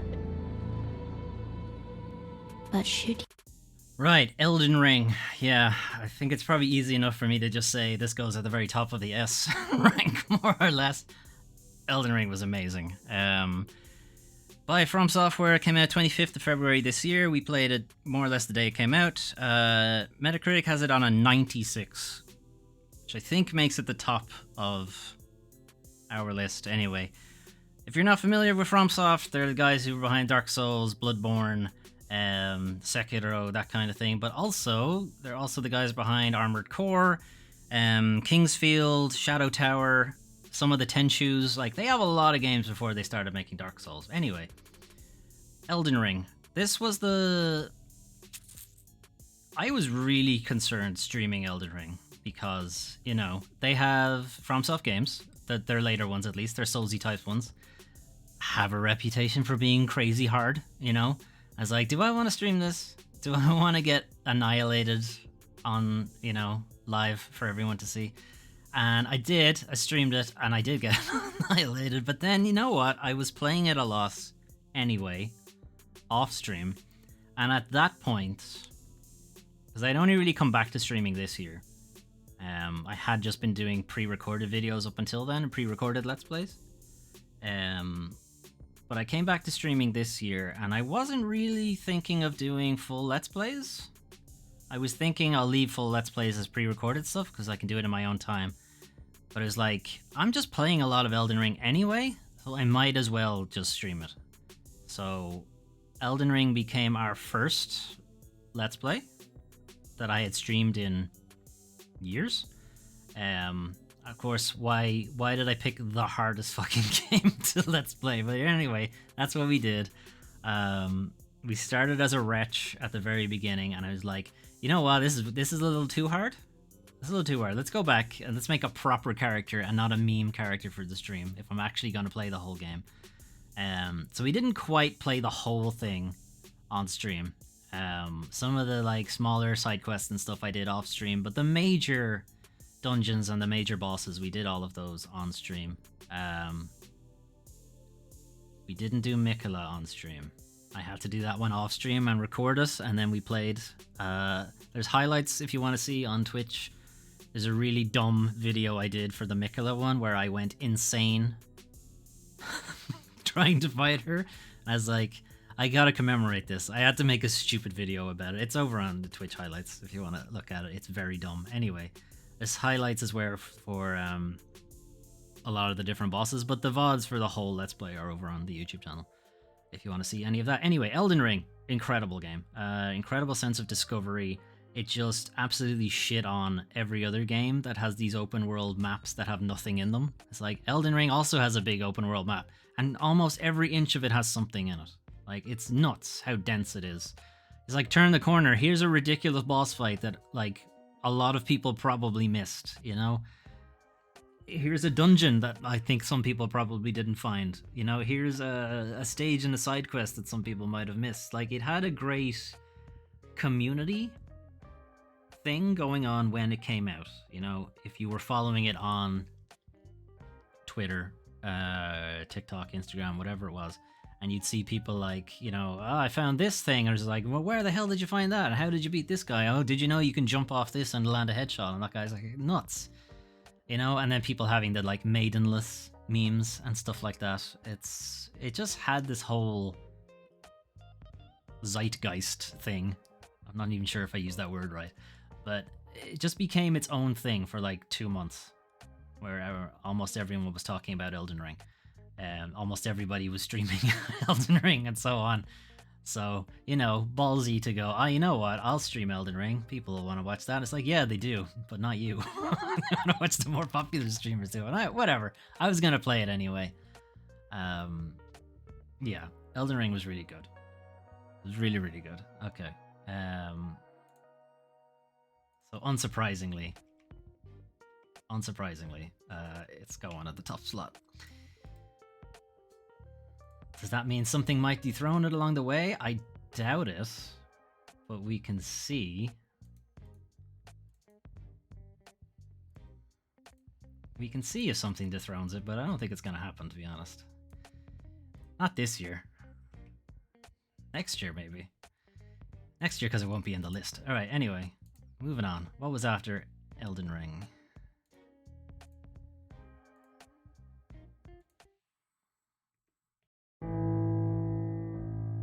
HQ, this is Dr. Emma Fisher on board observation. I still don't know what happened or how I ended up here. There is no sign of the other crew. It's just myself and Sam. Okay, so this is Observation by No Code. Observation have made a game called Stories Untold before, which was a collection or an anthology of like kind of small sci-fi horror games, not unlike a Black Mirror type thing, which I may or may not do on the channel at some point. I'm considering it. They are also in line to do one of the next Silent Hill games. Silent Hill Townfall is going to be their thing. Observation, so far most of the games have come out pretty recently. Observation is the first one where I went back a bit. Observation came out the 21st of May 2019. I had also played it before, so I was kind of keen to be like, I really like this game. I don't think many people have played it or even knew it existed, so let me show it off.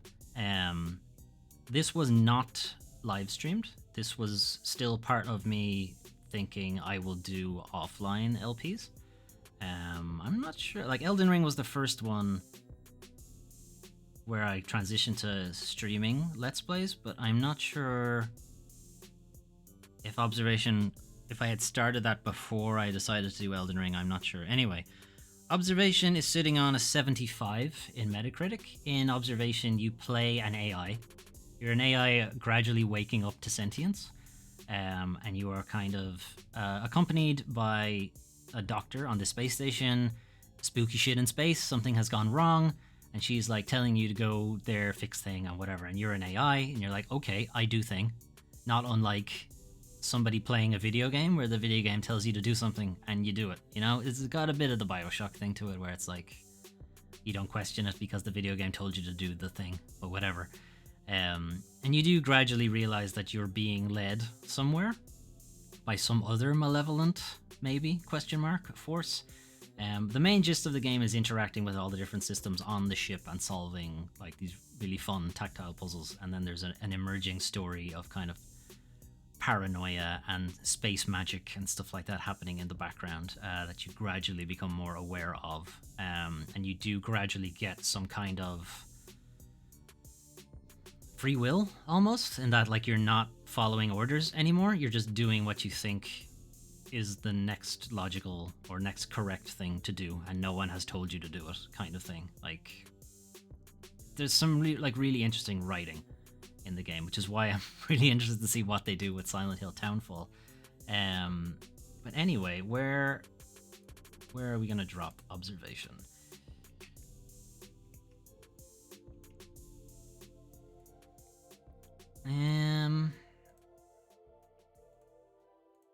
Now I don't know if I'm somewhat biased about it or not, but I really like it. But it is a bit slow paced. There is a bit of claustrophobia to it, and if you don't know how to solve the puzzles immediately, you're kind of going to be stumped.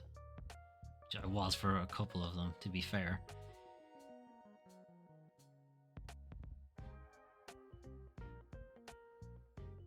I kind of think where it is seems fine.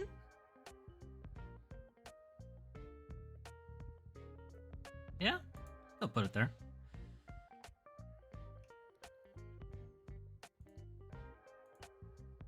Obviously, feel free to, you know, question my motives on these things. Okay. Ugh. Yeah, I don't really know how to feel about this next one. Anyway. Peggy 12. The mist. The barrier around the academy, the calls from the other world, all are byproducts of a pact bearer's authority. She's what we call unsettled. There are others like her running around in the mist. The mist messes with their heads, so there's no way to know how they'll behave. So this is madness. Alright, so this is Monarch. Hang on, I'm gonna skip the video ahead as well. Okay. So Monarch is a JRPG. It's a tactical JRPG, so you have enemies and characters on a kind of grid. Although it's not actually a grid in Monarch, to be fair. You have full analog motion that you can put your characters anywhere within a range, rather than something like XCOM where you have to like pick a specific square to put them in. It has some interesting like mechanics in that, you know, some characters are better suited to fighting some enemies, some of them travel extra distances, but the more in combat you are, the more chance you have of going berserk and stuff like that. So it does have this kind of, you're going to want to be efficient in combat, but you're not going to want to be overpowered. Because the more powerful abilities, again, the more likely you are to go berserk. So you have this kind of, should I go for it and like really try to just knock these guys out as fast as I can, or, you know, should I play it a little bit safer?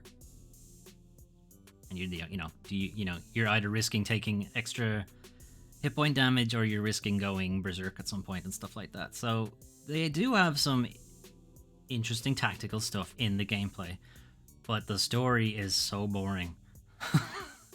It's just high school stuff, and it so desperately wants to be Persona, and it's just not. Some of the characters are interesting, but for the most part, not really. And this is once again me being pulled in by a game that has an interesting art style. Like, I did really like the kind of black and white to it and the kind of red accents on the characters. Character armor has this kind of, you know, monochromatic look to it and stuff like that. I was interested in playing another tactical game, but it's just not interesting. It's just a problem. Like, the gameplay isn't enough to sustain it. And the berserking mechanic, while it does add an extra wrinkle to combat, I think it's a bit too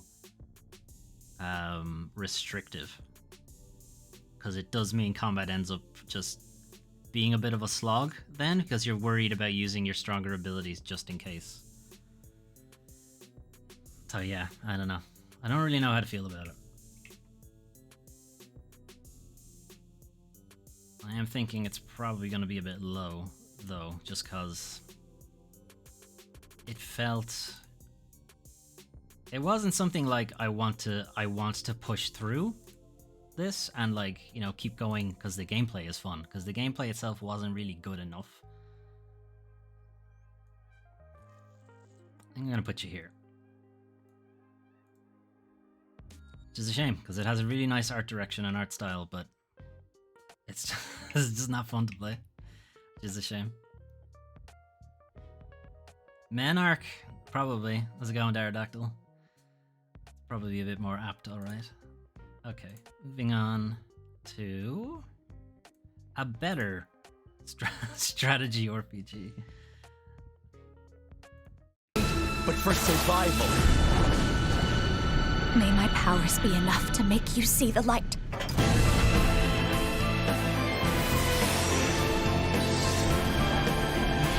Let us take this first step together and rejoice.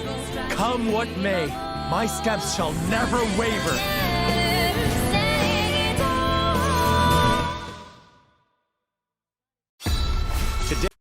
Right, that is Triangle Strategy. Came out 4th of March 2022. We played it on the 5th. It's developed by Art Dink, who make Square Enix's HD 2D games, so Octopath Traveler, Bravely Default, that kind of thing. Metacritic has it on an 83. Yeah, I think I kind of agree. The combat, the strategy required in combat is like, it's not easy. No, it's not an easy game.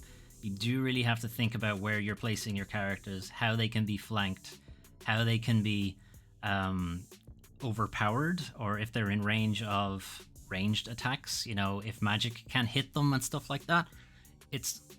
You're really thinking more about where to place your people so that they're safe more than you're trying to actually attack the opponent.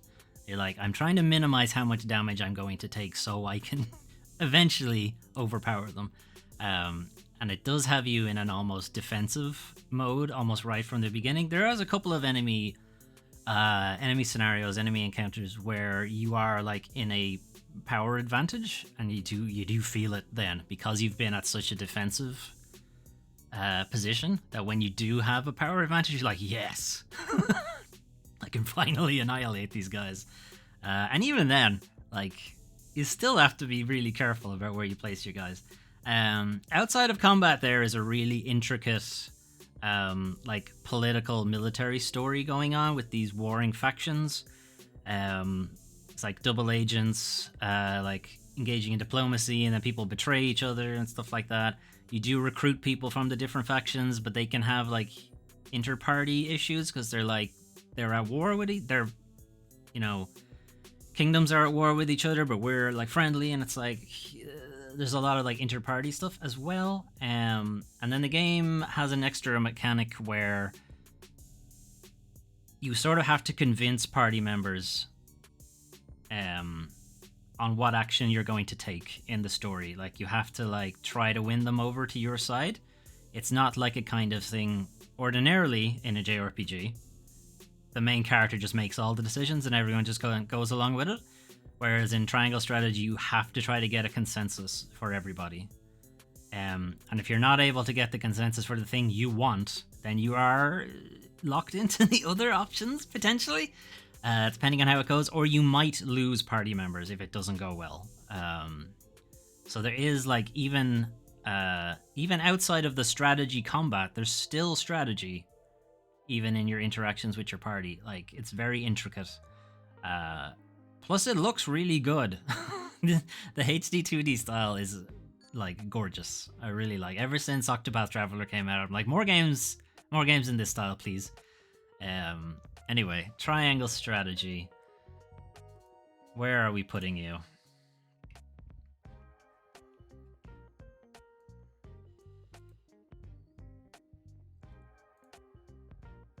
Okay, T for triangle.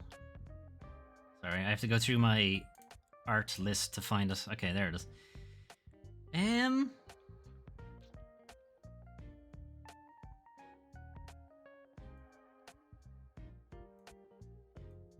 putting it here. It was really good. It's a really good game. I still haven't finished it because some of the combat is really fucking hard, but it's a really good game. Okay, I'm gonna put it there. And then the next one.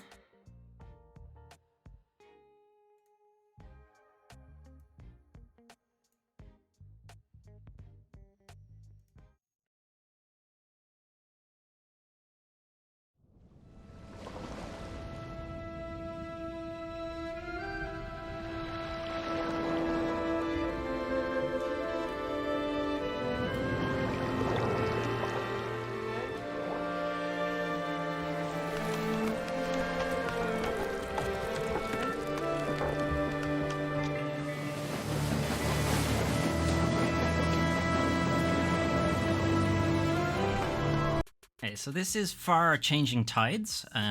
This is developed by Okomotive, or Okomotive, possibly. Came out 1st of March this year. We played it the week after, the 10th. The only other game this developer has made is the original Far, Far Lone Sails, which is kind of the same game. It's a very similar title. Metacritic has this on a 78. So, Far Changing Tides is kind of like a Limbo type. You know, it's like a side-scrolling physics puzzle thing, but you are somewhat escorting this submarine catamaran type thing that you have here. You got this weird cobbled together ship. Submarine catamaran speedboat. It's weird. It's got a lot of different mechanics going with it. And you're kind of just trying to keep it going. You're trying to keep it going right. You know, it's the video game trope of just always move to the right. And different things get in your way. You know, there's either something blocking your path forward, or there's a big gate down, or you don't have the equipment to get to the next location and stuff like that. And it's largely just trying to figure out what's the issue and how do I keep the ship going? How do I keep it fueled up? How do I ration my fuel so I'm not using too much of it? So it's like judicious use of your sails and stuff like that so that you're not overusing your fuel supply and that kind of thing. So it's got a little bit of like a survival bent to it, but not really. You're not keeping an eye on like your health and your thirst and your hygiene meter and whatever shit like that. It's just, I need to keep the ship in shape. That's it. So unlike the original game, Far Lone Sails was a non-water-based one. It was just an entire land-based machine. It did have sails and stuff, but it was like on this completely dried out ocean bed. Whereas Changing Tides, you actually can go underwater and stuff like that. That was their big change. But otherwise, the games are kind of the same type of deal. I had not played Lone Sails before, so this was the first game I played of the Far series, if you like. And I really liked it. It was, despite you like trying to keep the ship from falling apart a lot of the time and trying to keep an eye on your rationing Planty. Yep, that's it. This is the game that had Planty in it as well, our plant companion, who we imprinted on and then possibly killed later on. You could feed him into the fuel as well if you wanted to, if you were a heartless creature. But it is surprisingly chill, relaxing game.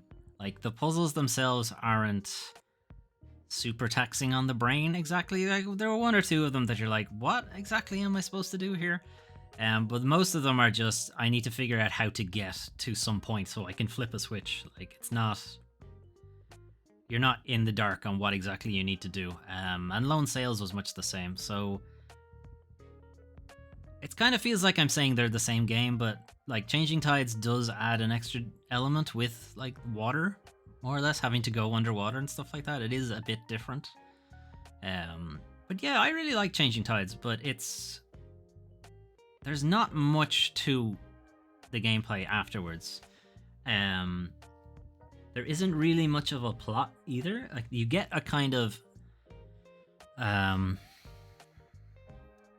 whiff of a plot. There's like, I can smell their story here, but I can't see the story, you know?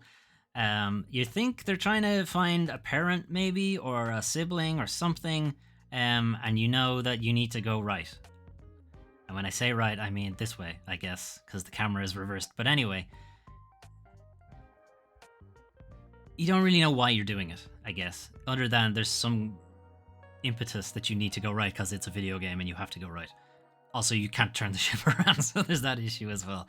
So it's kind of like, why do I care about these people, I guess, is the issue. But it is a fun, chill game to play, despite the kind of idea of it being a post-apocalyptic kind of thing.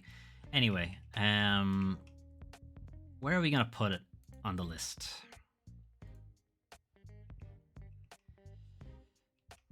Okay, so for Changing Tides, it is chill. It is fun keeping the ship going.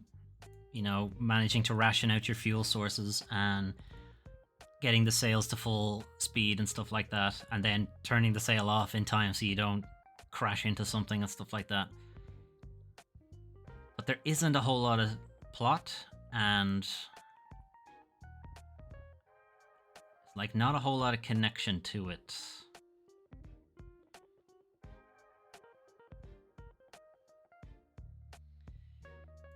Okay, I'm gonna move these three.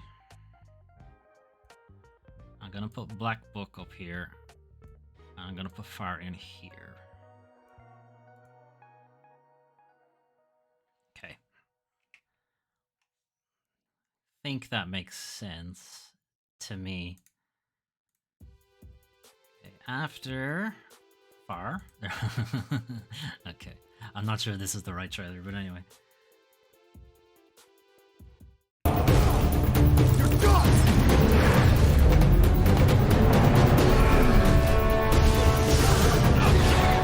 He's good. Better than good.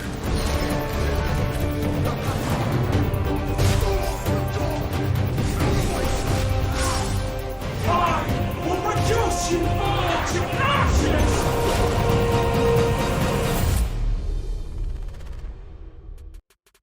Right, so the Chaos game.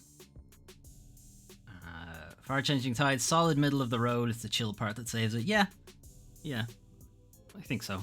It's serviceable, and if you like those kind of chill out puzzle games, I think you probably get a bit more out of it, which I do like, but I also like a reason for doing things, and I just didn't have enough of one. Anyway, Chaos, otherwise known as Stranger of Paradise, otherwise known as Final Fantasy Origin, which is supposed to be a prequel to the very first Final Fantasy, so I guess it's like Final Fantasy 0.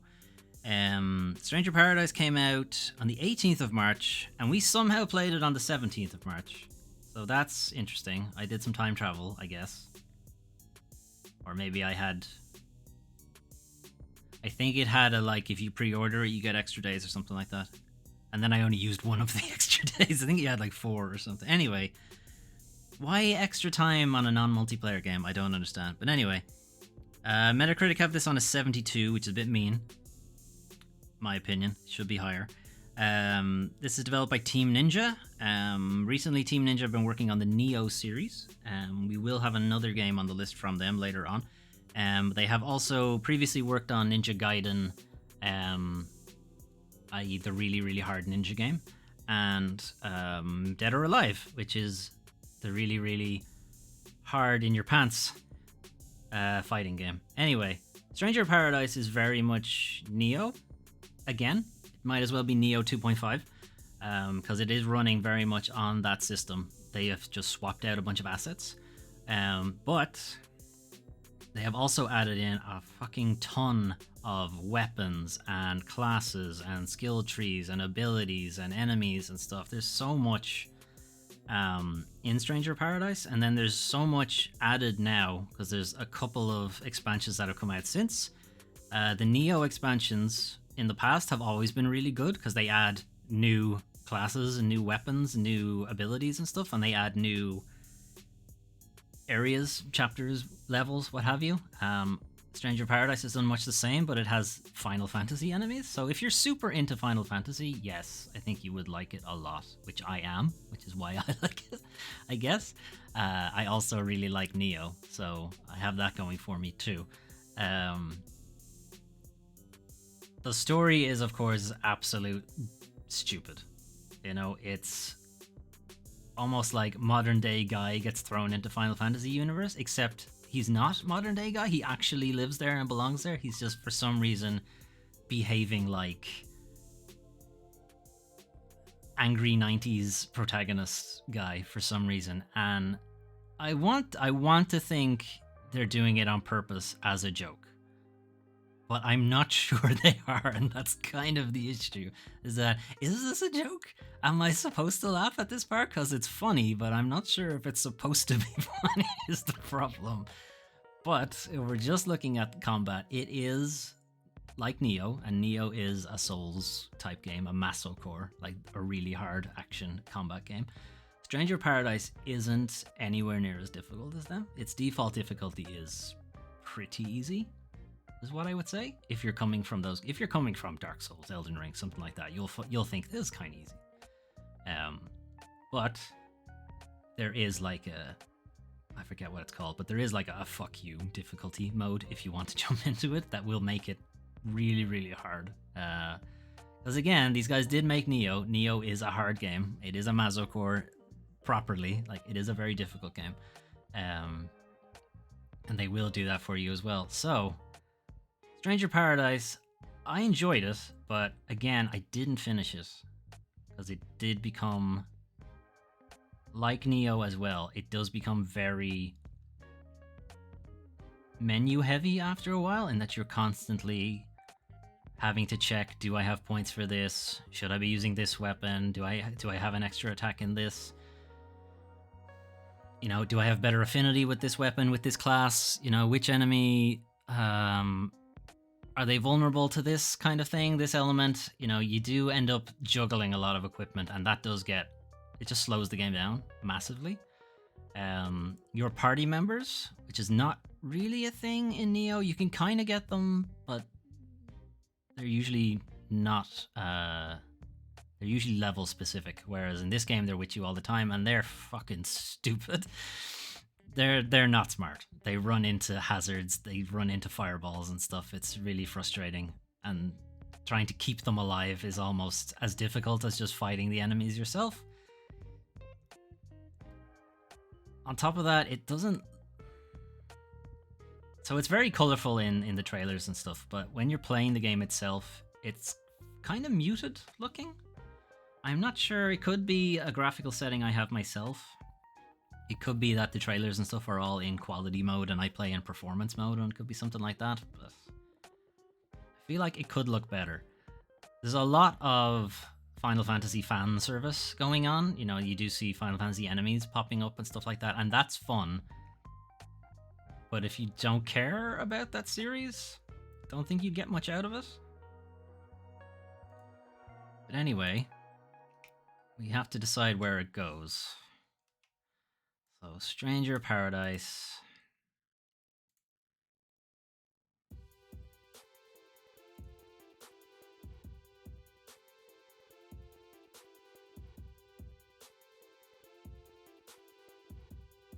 I think it goes ahead of Kena. I think it goes here. I could potentially change that if I had played the expansions and the balance changes that came with them. It might have made your party members a bit smarter, and you may not have had to spend so much time juggling your gear in the menus and stuff. But I kind of doubt it, because the Neo games didn't really change that. I find it unlikely that they would change it in that either. Anyway, I'm gonna move on to the next one.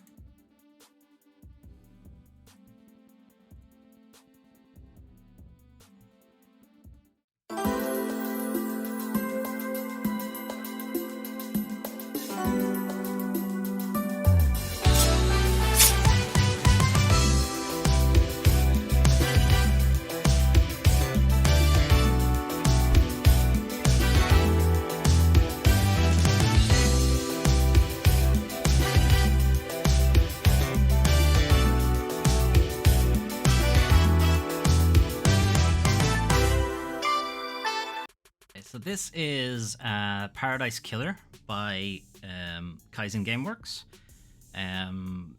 This is another Let's Play. So this was the next Let's Play, I think, after Observations. This was a full playthrough. Again, I had played it before, so Elden Ring is still the only LP, so far at least, that I hadn't played before. I was playing it blind. But I did start streaming these ones live, so I think this was the first... I mean, Elden Ring is technically the first Let's Play I did live, but I also jumped around a lot in Elden Ring, whereas in this one, what you saw on stream was all of what I played of the game. Anyway, this originally came out in September 2020. We played it on the 18th of March 2022. It was the day after Stranger Paradise. This is Kaizen Gameworks' debut title. And Metacritic has it sitting on an 89, which is very much warranted because Paradise Killer is really good. So you can think of Paradise Killer as a kind of... It's like an open world Ace Attorney. Where you have this big island map that you're going around. You have a bunch of different suspects for this crime of the century that has happened. But it has a lot of like fantastical elements. There are demons on the island. There's like psychokinesis stuff happening. There's like a nuclear fallout shelter.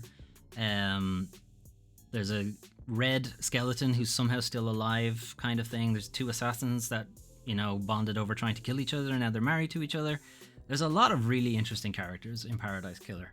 There's some incredible world building going on, just in the background. It's just there for you to find, just lore everywhere. And it's like, wow, there's so much here, and like so little of it is actually used in the actual game itself, but it does give you a picture of what this world is like, and it's very much not like ours. It's like contemporary, but it exists outside of our world.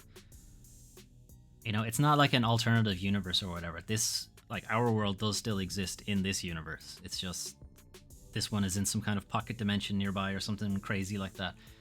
But the main gist of the game is you are a detective, effectively. You're a detective, lawyer, executioner, Judge Dredd, all rolled up into one kind of thing. And you are talking to different suspects to try to figure out who killed such and such. I'm not going to go too much into the plot because most of this game is its story. But what drew me to this game is, again, its art style, because I am pulled in, it seems, very easily by shiny things. Much more than I thought I was. But luckily, there's also some really good gameplay underneath it.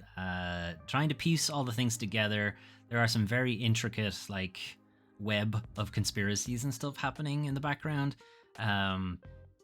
And the game does largely kind of just go with what you think is correct. Like, it never really kind of tells you this is what's correct. This is the correct outcome. It's like, nah, it's what you think it is. We'll just go with it. Or at least it gives the impression that's what it's doing. I'm not sure if it really is doing that, but it gives the impression that it's just going with you. Anyway, there's the full LP of that is on the channel if you want to check it out. I think it's a very, very good game. And I'm hoping there's a Paradise Killer 2 on the way at some point. Or just anything they decide to do afterwards. I'll follow them. Anyway, where do we put it?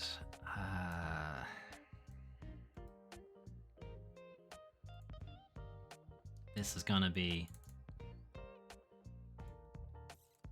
controversial, I think, but it goes here for me. It's better than Metroid Dread, in my opinion. It's not better than Elden Ring. I'm gonna get shit for that one. Okay, that's where I'm leaving it, though. Unless you have something to say in the other games' defense. Oh, I did that wrong. Hang on. Pressed the wrong button. Anyway. I just wanted to show that trailer again, I guess. Alright. Next one.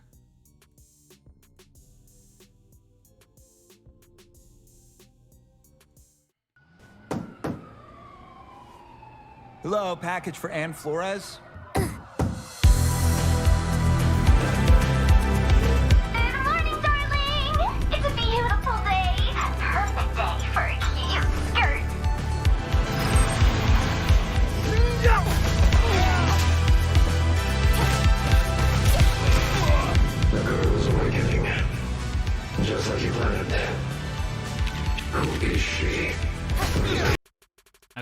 We're gonna have to do some rapid fire on some of these afterwards.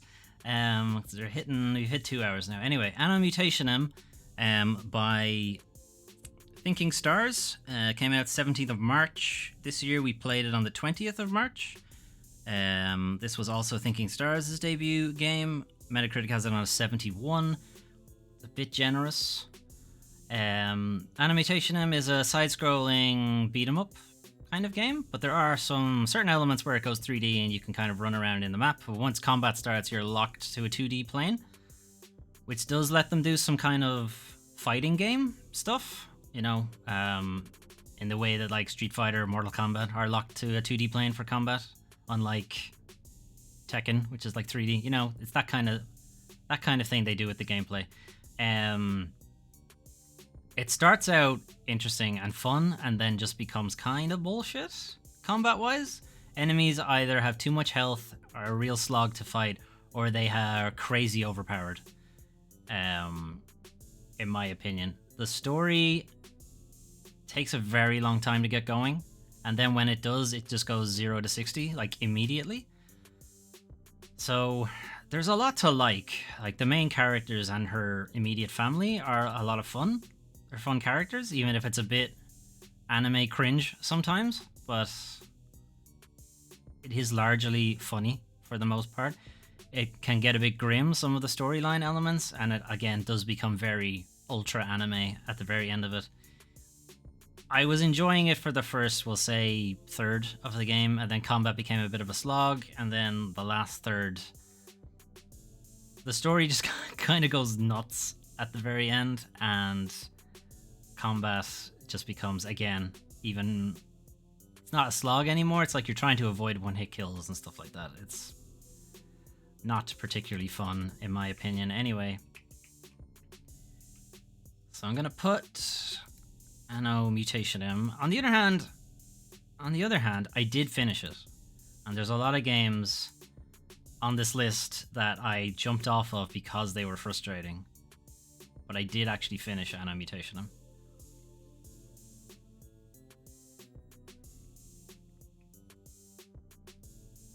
I'm gonna put it here. I'm gonna put it there. Okay. Okay, after you.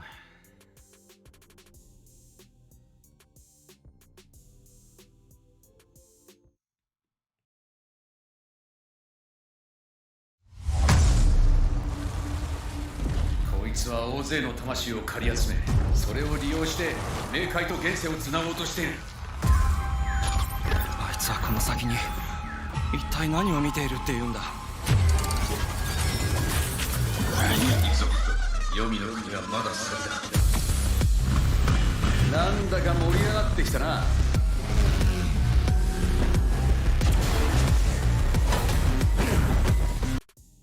Okay, so this is Ghostwire Tokyo by Tango Gameworks. Tango Gameworks previously would have made The Evil Within. That would have been their debut game.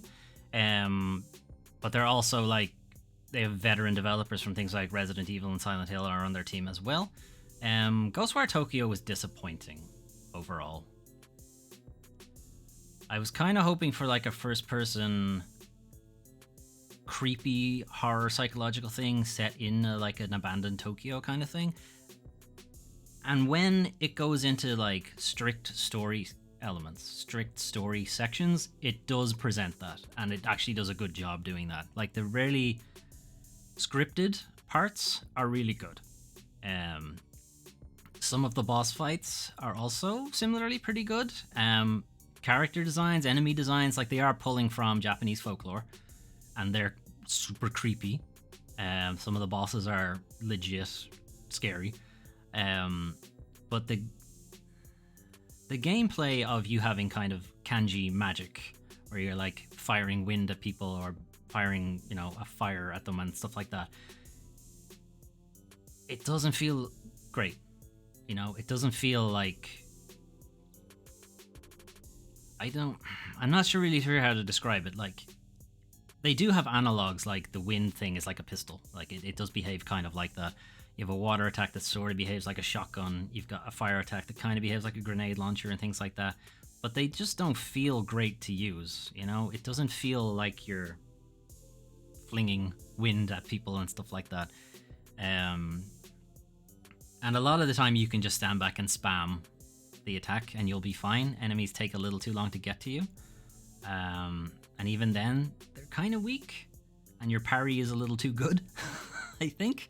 Like, some of the enemies are scary. Like, the one that looks like Lady D from Resident Evil. Yeah, like, she's legit hard to fight.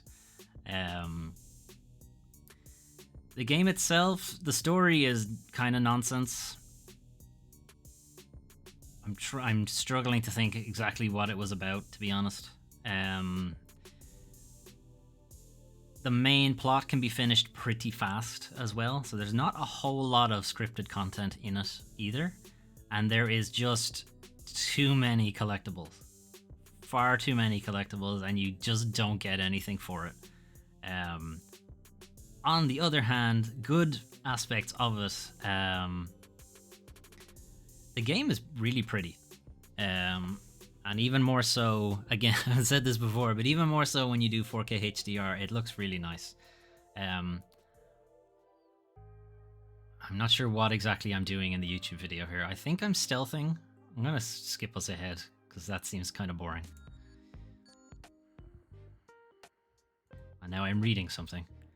Alright, there. There's a bit more motion there. Anyway. So I've been to Tokyo before. And I was really enjoying just walking around the city. Just going, hey, I remember that, and I remember that thing, and that thing, and there's when that happened, and so on. It's like, that was really cool.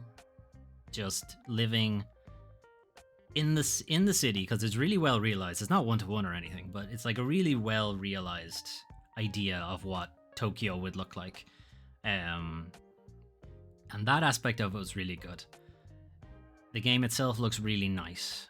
Early combat is fun, late combat is not. And the story is just kind of whatever, so...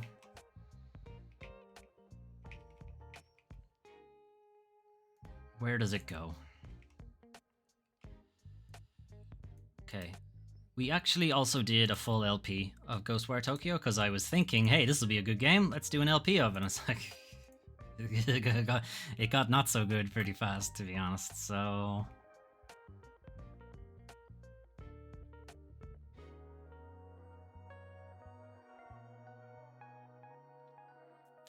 I think I'll drop it here. I think I'll drop it there. Okay. Alright, moving on. Where are we? What number are we at? Okay.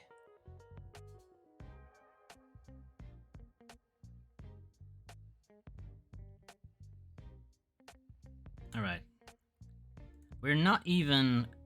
we're not even close to halfway, to be honest, so I'm gonna have to think of a different... You heard the song, old friend? No, I ain't gonna sing it. Go. Kill the man outside Grackle. Dead on the plane. But he wasn't no man. And he sure... Okay, so Weird West. We're gonna try to rapid fire a few of these. So Weird West I didn't play much of after the stream. But what I did play was really enjoyable, but I did feel like I was always fucking up. Or that whatever things the game was presenting to me, I was always messing up with it. And it was getting kind of frustrating. But I was enjoying the environment. I have watched some other playthroughs of the game to kind of get a better idea of what I was supposed to be doing. I did play it again a little bit afterwards. Like, I don't know, a month later or something, I played it a little bit more. I was enjoying it, but then I had to jump off to do something else, but... because I didn't spend a whole lot of time with it, I'm not really sure where to put it.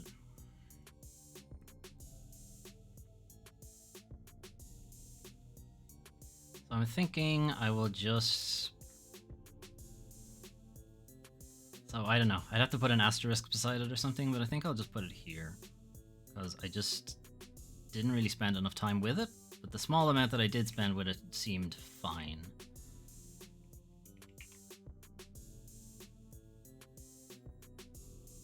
Okay.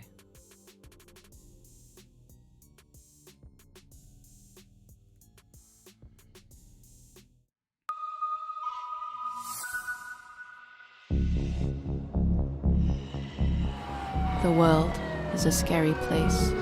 What are you doing, Philip? These days, scarier than ever. Okay, so Chinatown Detective Agency, developed by General Interactive. I think this was their debut game. Came out on the 7th of April.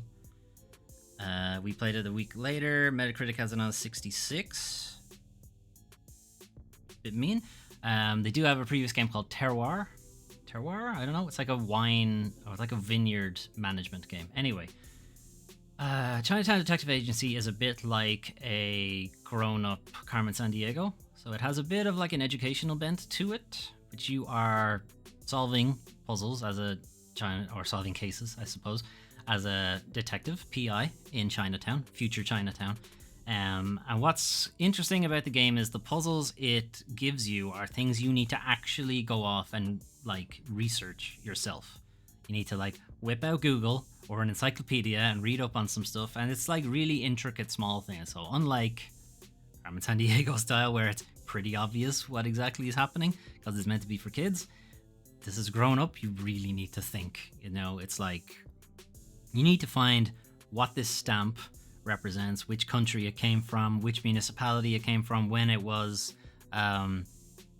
retired, and you're only given like a bit of the stamp. You're given like half of the like invalid stamp, and it has like a different language on it and stuff, and you're like, where the fuck does this come from? So the stream, I didn't know any of that. I thought it was just a detective puzzle game, and it's like, no, you need to actually go off and research this stuff. So the stream was probably not particularly great because of it. But I appreciate what it was going for, but it's not really a game you can just have fun playing, because it requires so much actual research, and it's so intricate and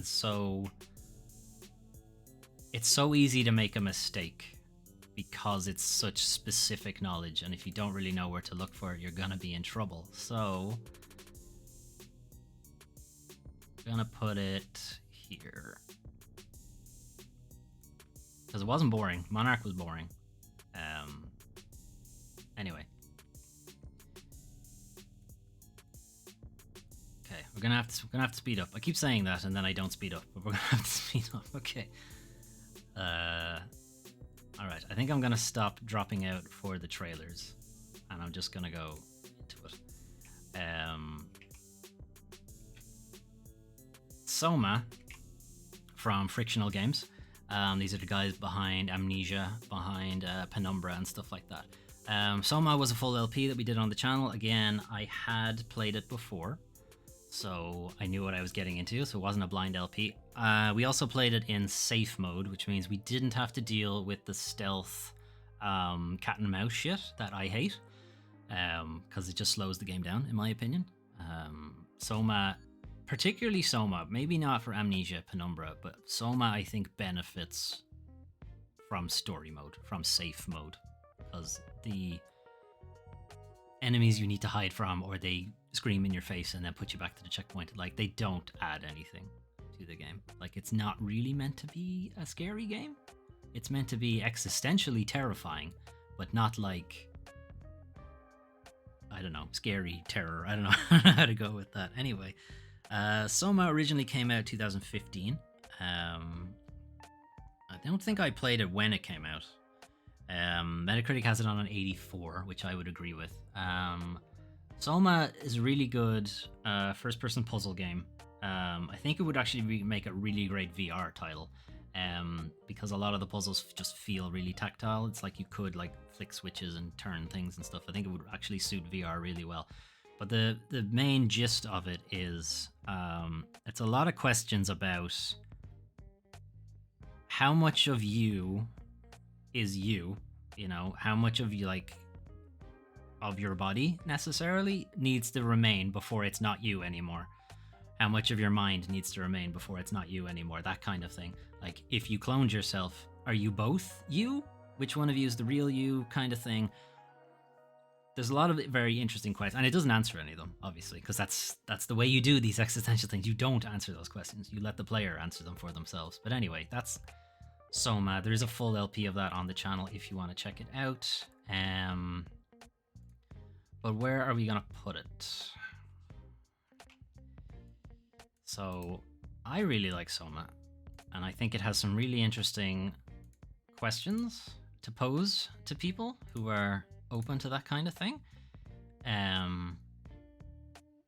We did play it in safe mode, but if I was going to go with it if I was going with it with its cat and mouse thing, to be honest, it would be down here somewhere, because I just hate cat and mouse stealth survival horror stuff so much. But taking that away, I'd probably put it up here.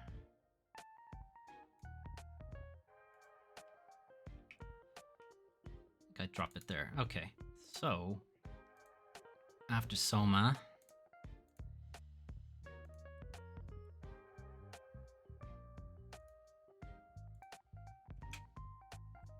sorry, we have Vampire from Don't Nod. Don't Nod are the guys behind Life is Strange. Again, this was a full LP that we did took fucking ages to finish this game. It's surprisingly long. It came out originally in the middle of 2018. Metacritic has it sitting on a 70, which is fair. I think you are playing a doctor who is turned into a vampire at the beginning of the game, and you have to deal with your kind of, should I be an evil shithead or should I be a doctor and save people? You know, should I save people or should I murder them? You know, kind of thing. When we played it through on the LP, we were evil, because I was also trying to get a platinum for the game, and I had already been a good guy before this. So we played it evil on the Let's Play. Is the video even playing? Oh, it is playing. They're just standing beside each other. They're still just standing beside each other. Okay, actual movement. All right, there we are. Anyway, there are parts of Vampire I really like the whole aesthetic. I really like. Just being a vampire is enjoyable, for me, because I don't know, I like vampires. The combat isn't amazing. It's okay. I think a lot of the time you just get the drop on the enemy and you kill them pretty fast. A handful of boss fights just take forever, because you can't just get the drop on them, and you're just spending ages whittling down their stun bar until you're able to get a big bite on them and stuff like that. The story is kind of interesting, and how it plays against the morality. You know, it can update. Vampires are overrated. Never. S rank. Vampires are S rank. That's a going to training. But yeah, it does kind of overstay its welcome in that it's a very long game. A little too long, really. And a lot of the side content is difficult to locate. You know, it doesn't make itself easy to find. And it is also kind of glitchy. It's kind of buggy as well. So, sure where I will drop this one. There are definitely parts of it that I like, but there are also parts of it that don't really play that well.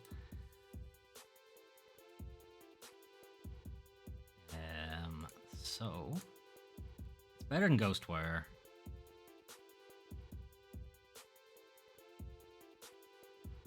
Okay, I think I'm gonna put Sifu up. Fuck, I did that wrong. I think I'm gonna put Sifu up one. Gonna move Sifu up. Move Eastward in. Move Soma in. Move Observation in. And then I'll put Vampire in there. Okay.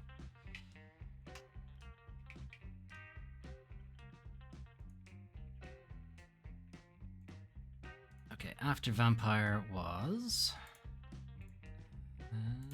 this game.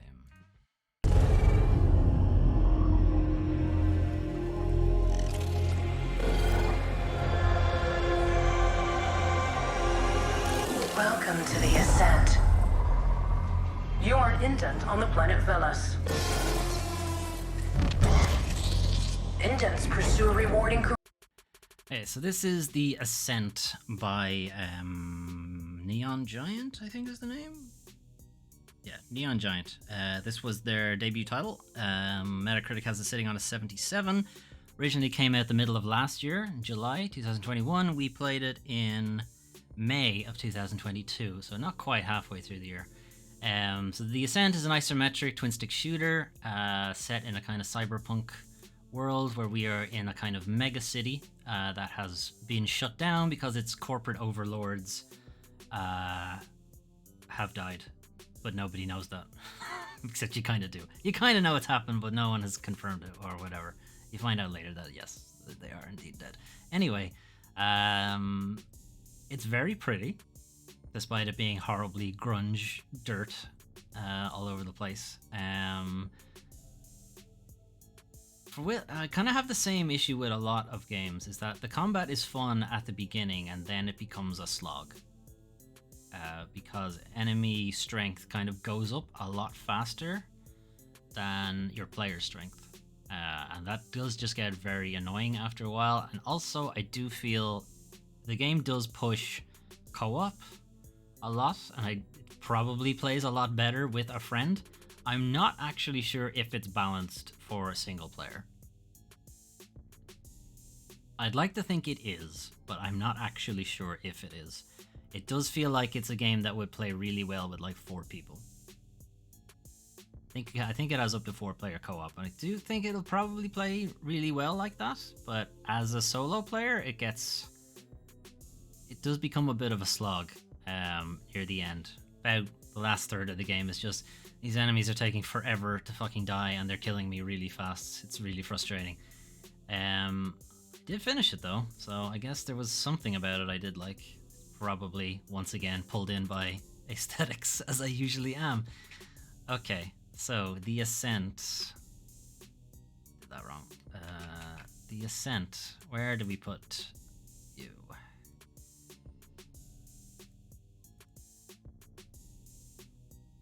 Is it A for Ascent or T for The Ascent? It's T for The Ascent. Okay. I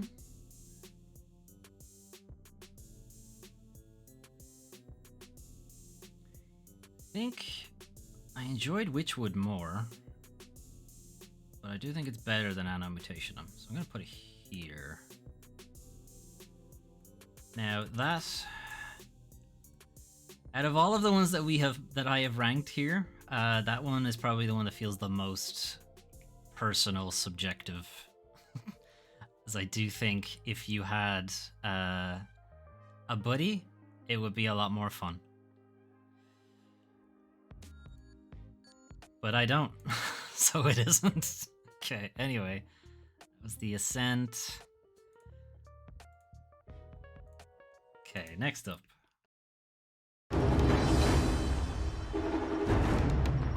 息を満たし気を抜くでない先を見抜くのじゃ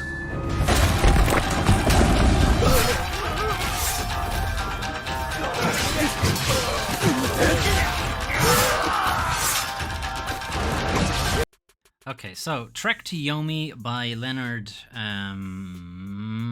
what's your name? Leonard Mancelli, I think his name is.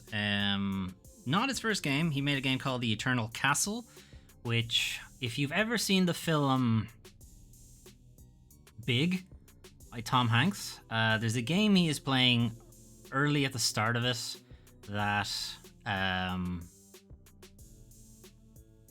it's like a choose your own adventure type game. The Eternal Castle looks like that. It's not that game, and it's not like a type in what you want kind of thing, but it looks a lot like it. Anyway, Trek to Yomi is this kind of monochromatic Kurosawa type thing, as it was put in its marketing. Samurai guy trying to avenge your village, going about fighting people. Has really interesting combat. It's like parrying. You have different abilities to take on heavily armored enemies or archer enemies or very fast moving types and stuff like that. I didn't actually intend on this being an LP, a Let's Play, but it ended up being a Let's Play. It wasn't supposed to be, but it ended up being one, because I was enjoying it so much. It's a short enough game because there was only 2 parts to that Let's Play, and I think it is meant to benefit from additional playthroughs, as you can bring like your abilities back in a New Game Plus kind of thing. Plus you'll know how to fight then, you can get better rankings, and the game does have multiple endings depending on some choices you make in the storyline. Yeah, I've been meaning to go back to that and do like a harder run on like New Game Plus or something. But where would you appear in our ranking?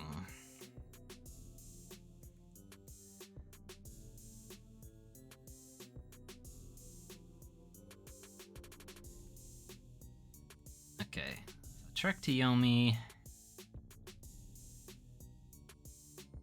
I think it goes in here.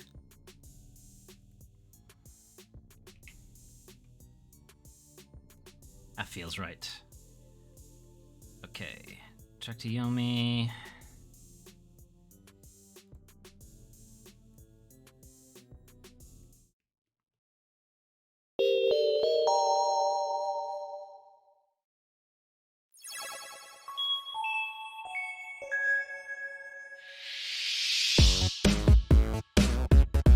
Experience Neo San Francisco as you never have before.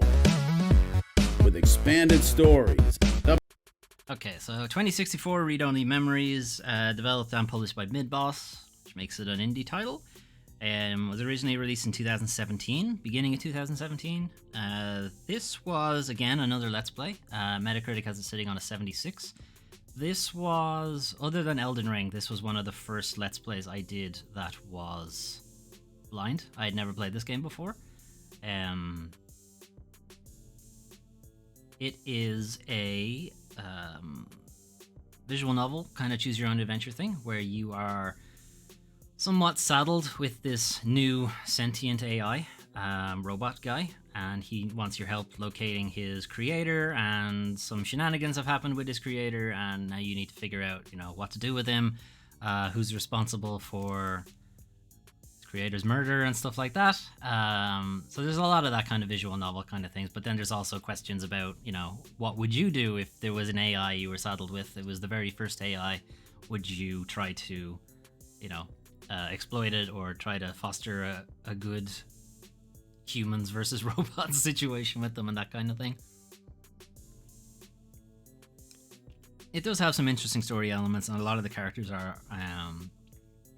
fun to get to know. I just wasn't really pulled in by the story, I guess. It just didn't feel particularly interested in it. Like, I was almost kind of done with it after the first... I was kind of done with it after part 2, to be honest. But I don't like abandoning Let's Plays. Even though I have done that before, but I don't like abandoning Let's Plays, so I did push through with it. And then there's the final section. There's a very horrible stealth / stay away from enemy bit that is confusing and very random, and if you are caught, it's almost instant death. So there are parts of it that are quite frustrating. But there's a lot of heart in the characters, and they are well written, so yeah, I don't really know where to put this.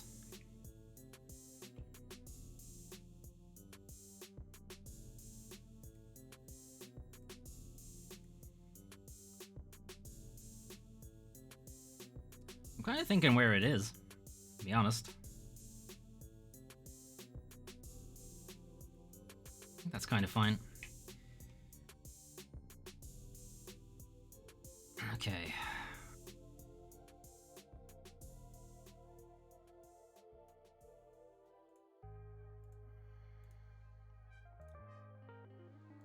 Wake up, sleeper. Dreaming again? Every cycle, you take your chances. You roll your dice. You do the work. Okay, so Citizen Sleeper came out the 5th of May. We played it the week later. Metacritic has it on an 83. It's developed by Jump Over the Age, who have made some other games. What was it called? There's a game called In Other Waters and House of Asterion.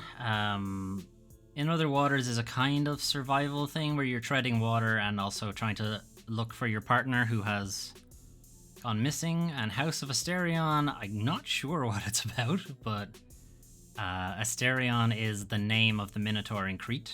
It's a human name before he became a Minotaur, so it's a, like, by trying to get out of a maze or something like that. Anyway, Citizen Sleeper is kind of like a tabletop role-playing game. You are essentially a refugee robot who has found their way onto this base. You are not meant to be there. And you are trying to avoid being captured and sent back to this kind of forced labor camp for robots, effectively. You are not meant to be, like, sentient. Sentient robots aren't a thing here. And if they do ever escape, they're meant to be captured very quickly and sent back for decommission, reprogramming, and that kind of thing. So you are trying to sort of live on this space station as a refugee without trying to draw too much attention to yourself, but you still need to get, like, some kind of fluid that you need so that your parts will keep working. And when you're at the work camp, it's fine because they just give it to you every day.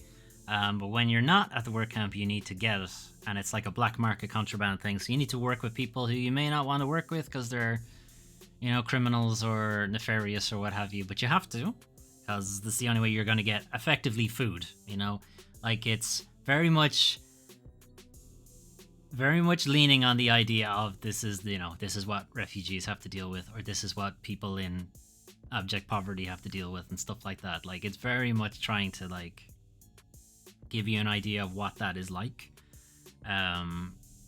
provide a message for that kind of thing.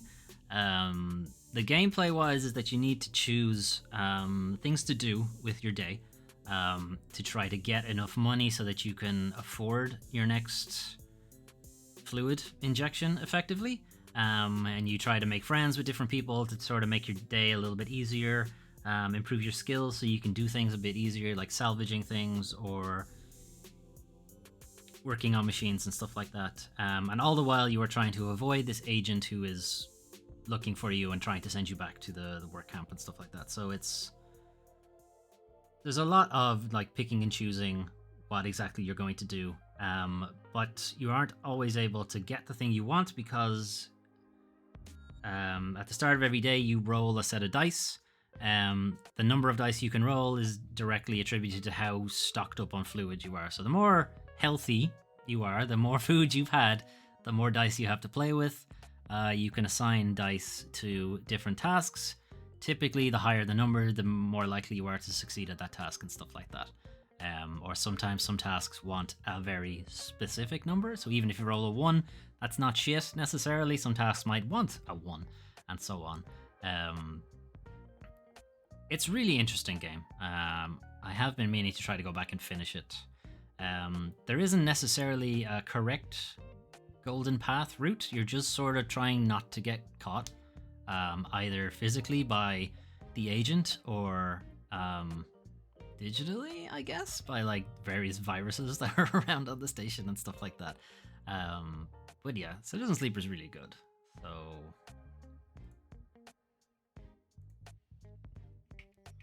where will we put you?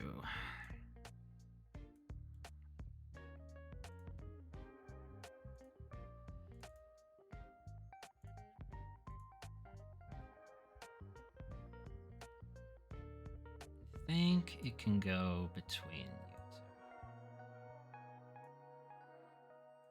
Put it there. We're gonna run out of fucking space. I know it's gonna happen. I was only thinking about it there. It's like, I don't think I have enough space for all of these games. Okay, so after Citizen Sleeper is...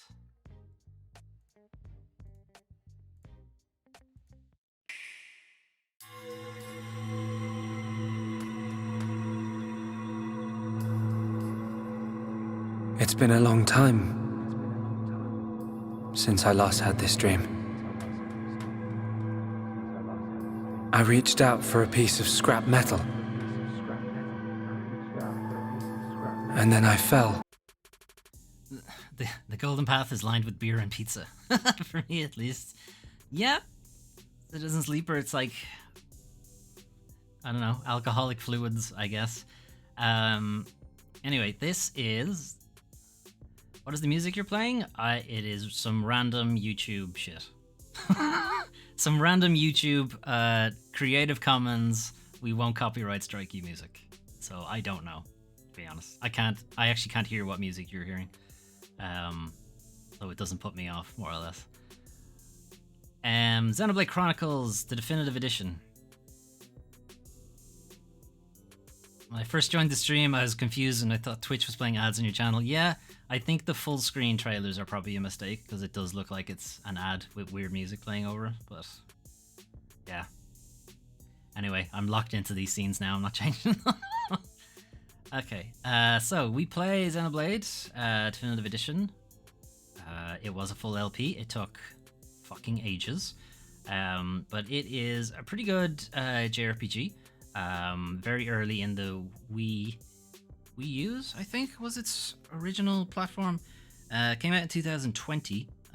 It's by Monolith Software. Monolith Software are known for pretty much Xenoblade and Xenosaga, and they have also done a fair bit of work on Breath of the Wild and also on Tears of the Kingdom whenever that comes out. Metacritic has this sitting on an 89. Yeah, it's close enough. I probably wouldn't put it that high. 85 maybe for me.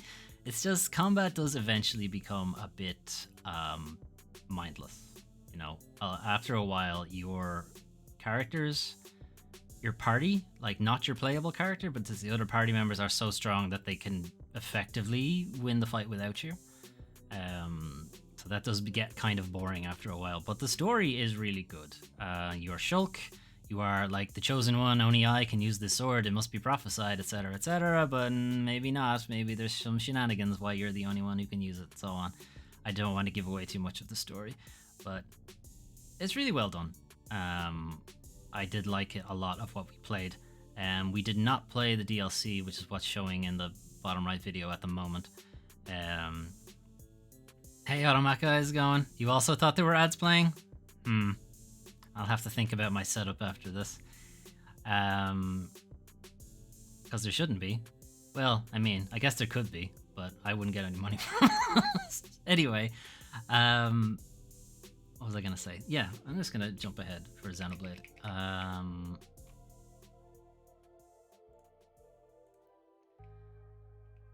So, where does Xenoblade Chronicles go?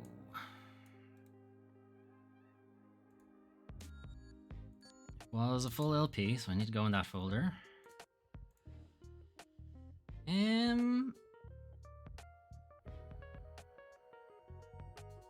think I'm gonna put Eastward up 1.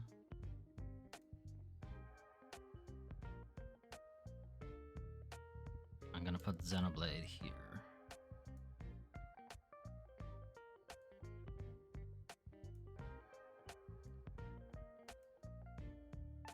Fuck. I'll fix it later. I'll fix it later. It's fine. It's fine. I'll fix it later. Okay. Okay, what was after Xenoblade?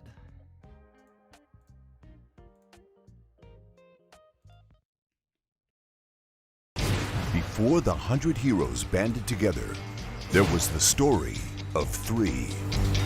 Dive into the world of Alrun with CJ, Guru, and Isha in the all-new action RPG prequel to Eiyuden Chronicle 100 Heroes. Eiyuden Chronicle Rise. Okay, so this is Eiyuden Chronicle Rising, developed by Natsume Atari. Has nothing to do with Atari. Came out in 10th of May this year. We played it at the end of the month. This is their debut title. Eiyuden Chronicle Rising is a prequel to a game that's going to come out next year, which is Eiyuden Chronicle 100 Heroes, which is meant to be a spiritual successor to Suikoden. Ayuden Chronicle Rising is fine. It doesn't do anything amazing. The combat is interesting enough. I do like... It does have a kind of comboing system where you can have one character tag in effectively and do extra damage. Xenoblade is straight D tier for me. Didn't like the art style at all, Doom Training. Oof. Xenoblade Chronicles 1 or 2? Well, we'll see when 2 comes up, because that's even more anime. But anyway, it's fine. Like, the base building or the town management, I guess, is kind of interesting, but you don't have a ton of control over it. You know, it's just sort of do these quests and these shops will improve, and it's like, I can't choose where they go or who's at the shop or prices or anything like that, so it's like, whatever. Player characters tagging in for combos are interesting, because you can get like some ridiculous combos going near the end of the game, and I did like that part of it, but the rest of it was kind of whatever. On the other hand, I did platinum it, so I guess there was enough there for me that I wanted to keep playing it. But I think it goes down here, to be honest. Probably goes ahead of Chinatown. Yeah, I'll put Monarch back here and put Chinatown back there with it. And then I'm gonna put Ayuden here. And then you go there, you go there, go there, go there. Okay. It's fixed. It's totally fine. Nobody saw any problems. Okay, after Ayuden Chronicle.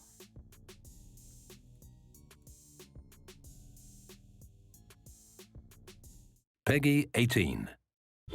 Sega.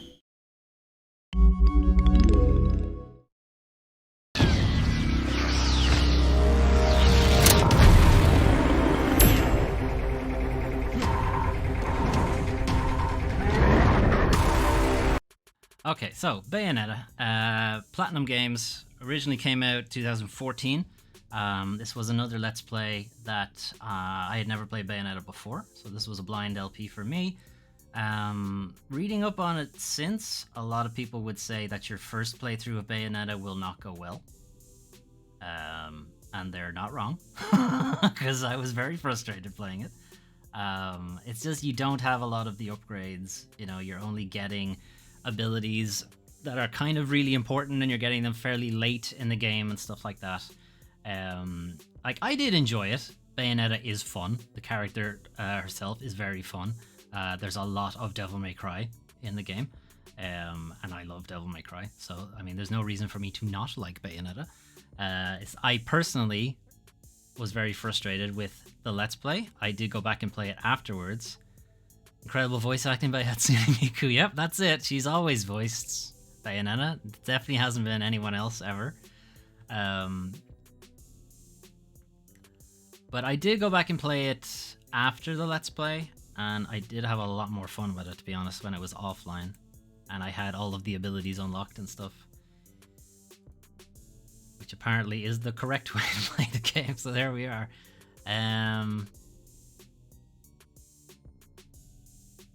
I'll put you here. Okay.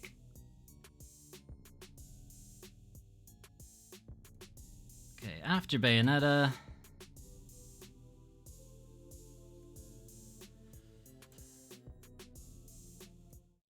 Family is the most important thing in the world.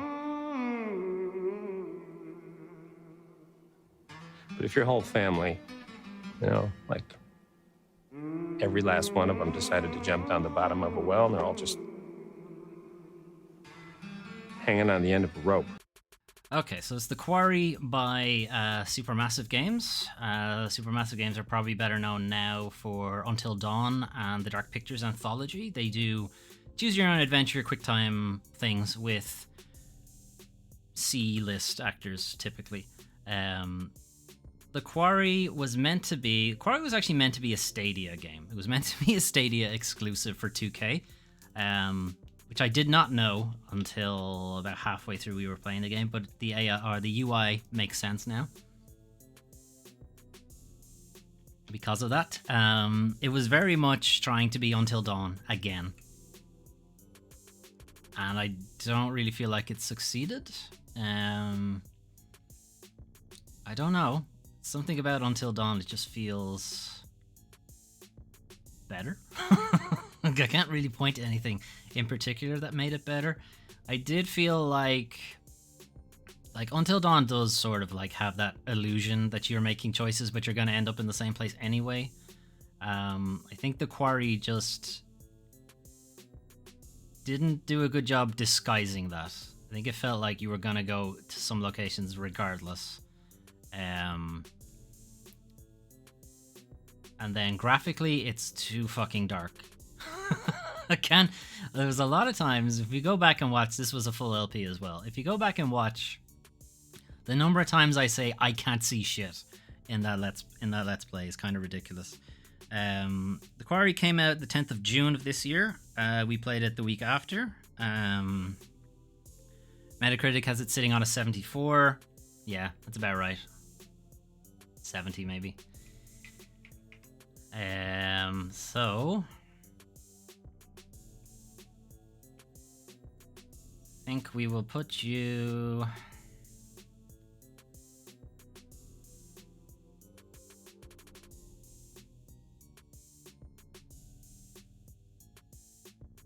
here.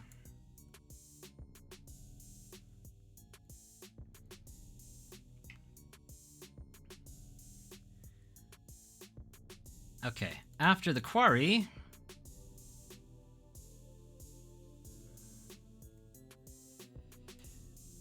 okay, I think I'm just going to stop doing the trailers because we're running out of fucking time. So, I'm not running out of time exactly, but it's running long, I guess, is my point. Anyway, Neon White by Ben Esposito. Neon White is a first-person speed-running game, is the way he puts it.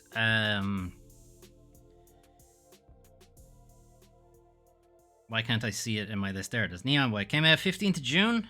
We played it the week after. It's sitting on an 88 on Metacritic, with good reason. It's a lot of fun. I'm still looking at the Quarry. I thought it was a black screen for a second there. And it's not. It's just because the game is so fucking dark. Anyway, Neon White is all about go fast and then go as fast as you possibly can. You collect these cards during your run. You can either use the card as a weapon on the screen, or you can discard the card for some kind of parkour ability, like a double jump or a dash or something like that. And it's basically just find a route to complete the level, and then once you've done that, find a route to complete the level faster, and so on and so forth, and try to do it as fast as you can, kind of thing, like a speed run. It's surprisingly accessible. Like, you do see speedruns in, GDQ, or you just watch them offline, the ESA, European Speedrunners Academy, and stuff like that. And you think, these are ridiculous. I'd never be able to do any of these things. And it's like, yeah, maybe for those games, but this game is designed specifically for you to be able to do that kind of stuff. And it just works. There's it's a great sense of, yes, I did that right. Tremendous speed and so on. I definitely found the fast route through here, I skipped across the water when I wasn't supposed to, kind of thing. You do get a great feeling of, I'm good. I got good at this game. Outside of that, the rest of the game has a sort of visual novel feel to it. You have this character in the bottom left who's white, neon white, who comes across neon red and neon pink, neon green, and so on. And they're sort of competing for this golden ticket into heaven, and it's whoever can effectively be the fastest at all of these things gets a golden ticket into heaven. But maybe that mightn't be something you want, It might be a golden ticket to death or something like that. Anyway. Where to put Neon White? Neon White's really good, so...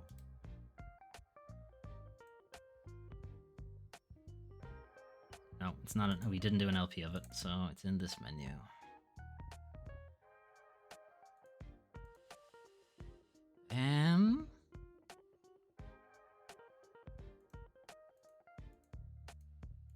Gonna move these boys again. And I'm actually gonna move these back. You know what goes in here? It's very good. Okay. After that,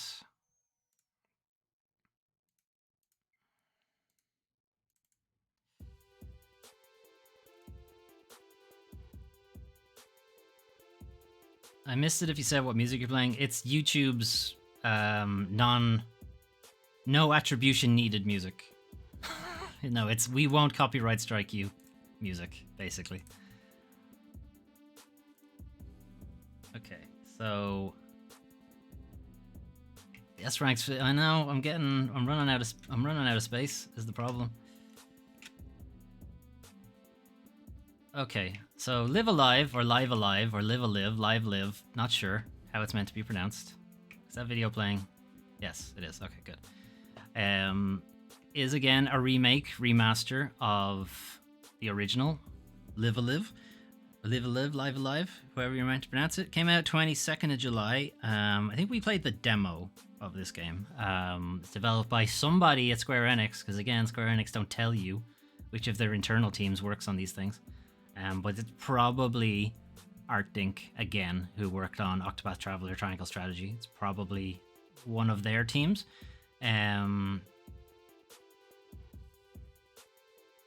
Is the video playing? Okay. Weird. Anyway.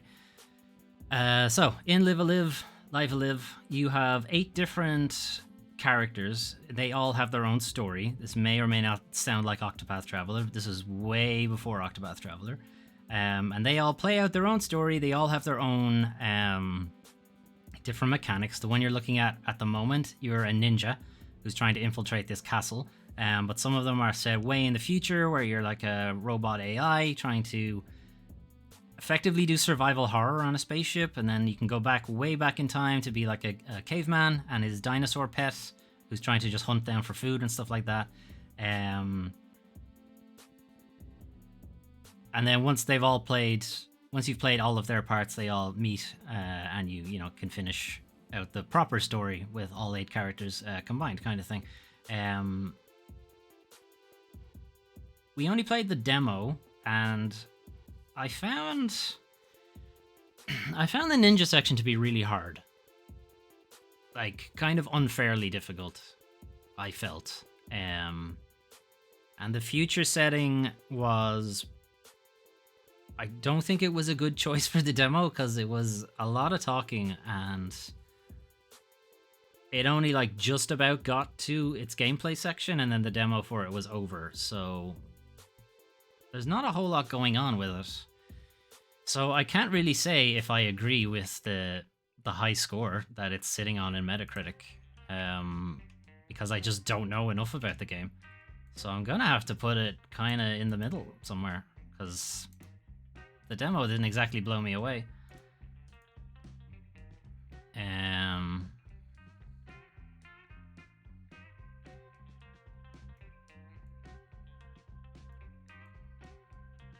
think I'll put it there.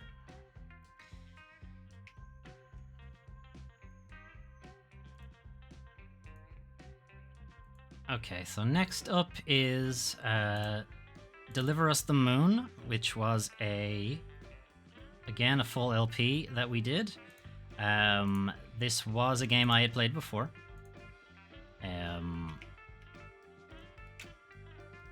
Deliver Us the Moon is a kind of a walkie-talkie thing. It's kind of both first person and third person.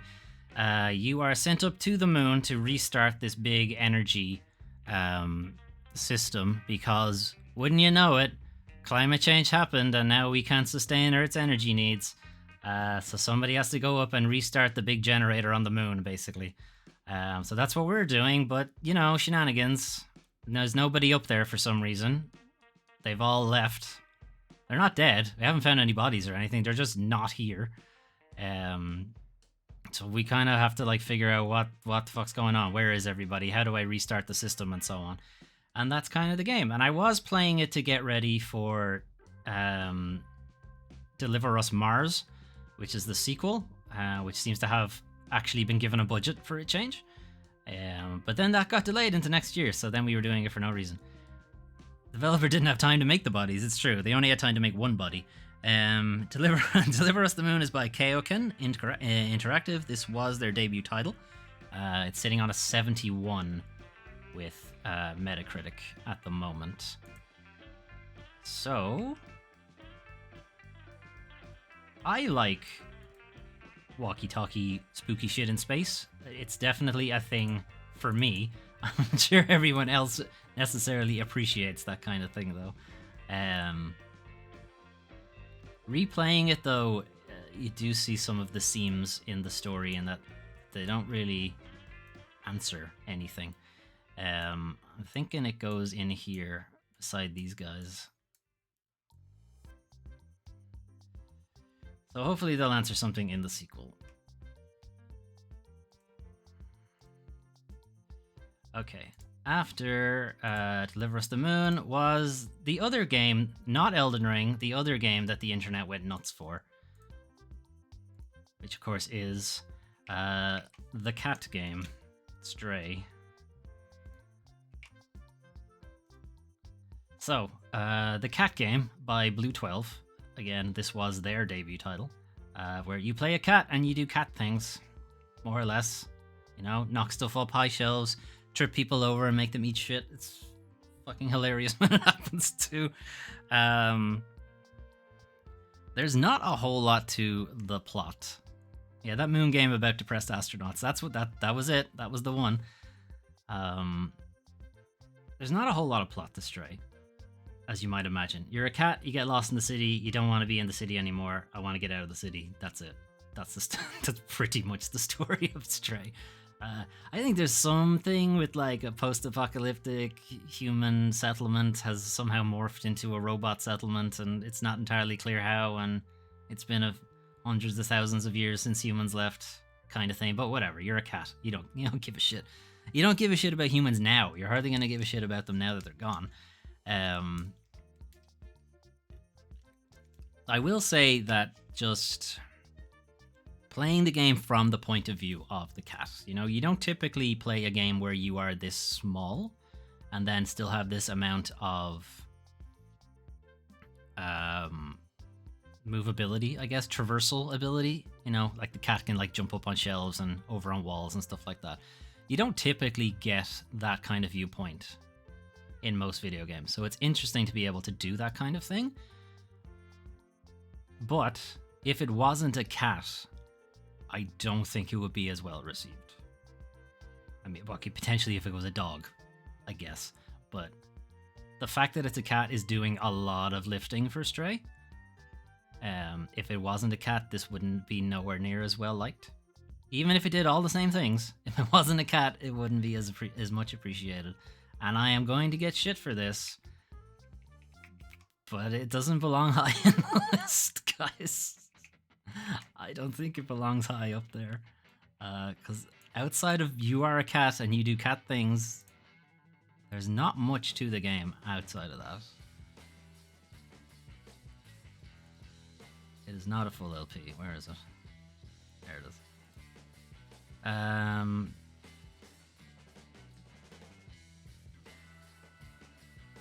Okay, I'm gonna move far up here. I'm gonna put Stray up here.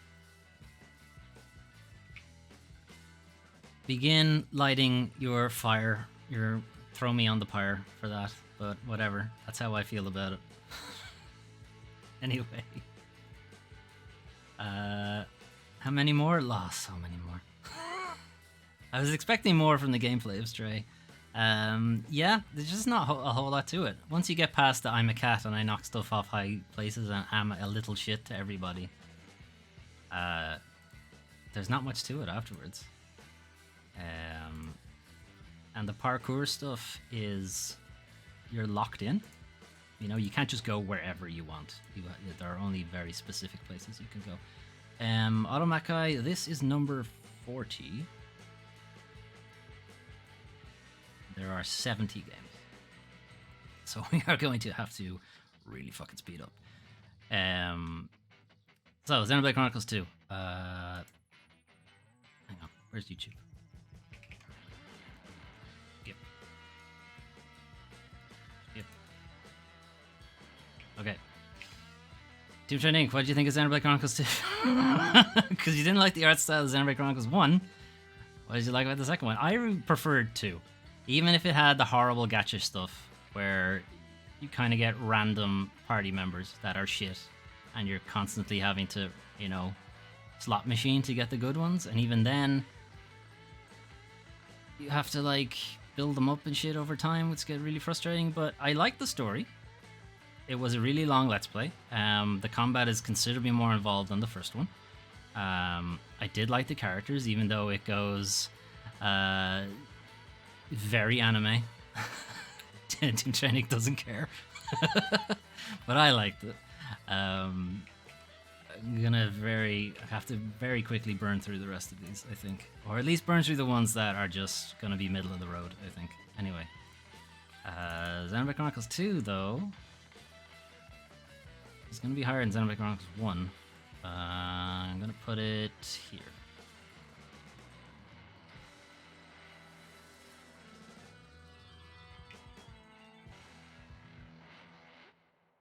Okay. Oh, I forgot the transition. Alright, well, not important. Anyway. After that is Batman Arkham Asylum. So technically we would play the Return to Arkham version, which isn't the original. It's a little different. It's remastered for, I mean, it already was HD, but I guess it's remastered for 4K or something. But yeah, I mean, Batman Arkham Asylum is really good. It's not a shock that the remaster was also really good. It has the best Batman in it. It has a really good Rogues Gallery. It has some great gameplay. It spawned a great series, even if some of the series aren't as strong as the others. It spawned a lot of Me Too's. It did Ubisoft's map porn better than Ubisoft. I don't know. It's really good. Metacritic doesn't think so, though. It's on 77 for them. So that originally came out in 2016. It's not Rocksteady's debut title. They had a game before that called Urban Chaos, which is not a good game. But Batman Arkham Asylum is a good game. So, where are we putting Arkham Asylum?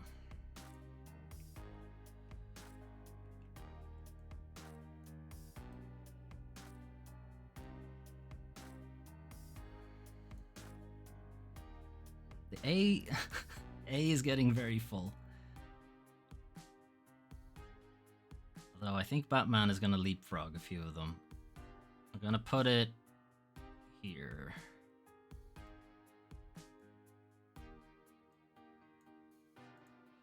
Okay.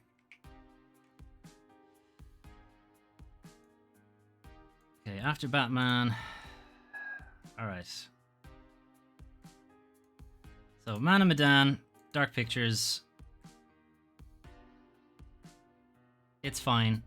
It's not amazing. Where's the trailer? Here. Like, it's fine. There are better games. There's not a whole lot else to say about it. We played this... Sorry. We played this co-op with Melvin, friend of the channel. That's why my head is in the top left corner for a change. I hadn't played the game co-op before, so you do get a different point of view. But it's still a fairly middle of the road showing from Supermassive. Metacritic gave it a 69, nice. But it's just kind of boring, honestly. It's just, I didn't particularly care about any of the characters by the time the whole thing was said and done. So, why do you have a different setup for multiplayer? For that particular game, we were playing it on PlayStation, and Melwin does not have a setup for PlayStation for us to both get each other's voice. and camera and so on. So we had to do it through the PS4, and the PS4 is not great really for streaming. So that's the setup we're stuck with, unfortunately.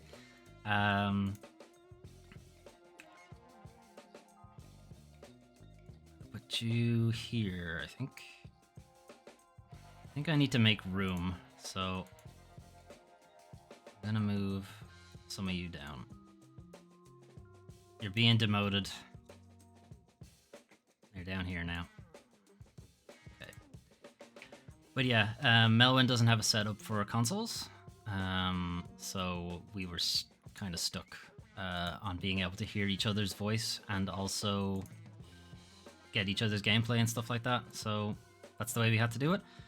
I'm kind of hoping that the Discord integration will come soon on PlayStation, and then we can route all of that stuff through Discord instead. But it hasn't happened yet. Severed Steel is a really good, very fast-paced shooter. There's a lot of parkour shenanigans happening through it. There's wall running. You can run up walls. You can do flips. It's one of the only games I can think of that lets you do a somersault in first person. Most games implement this thing called gimbal lock, where it basically prevents your Y rotation from going past 0. It's a very strange mathematical reason. But the way camera rotations are done is that when you rotate up and down, you obviously have a rotation angle from 0 to 360 or 0 to 359. And the problem is, if you rotate in one direction, you will eventually go into negative rotations. And what happens then is you start going back the other way. Even though you want to rotate one direction, once it goes negative, the background mathematics will push you the other way. And what happens is you get stuck at the 0 mark and you can't move. And that's called gimbal lock. Most first-person games stop you from being able to do that. So there's a limit to how far you can look up, and there's a limit to how far you can look down. Most of the time. This game doesn't have that. This game is like, fuck that. You can do a somersault if you want, and it just lets you, and it feels really damn good. The issue I had with Severed Steel is that after a while, the levels do get a bit samey, and you are kind of doing just the same stuff now over and over again. It does help that it's a lot of fun, but I think extended gameplay time with Severed Steel just gets too samey after a bit. But if you're not doing extended gameplay with it, it's really, really good. So, where does Severed Steel go?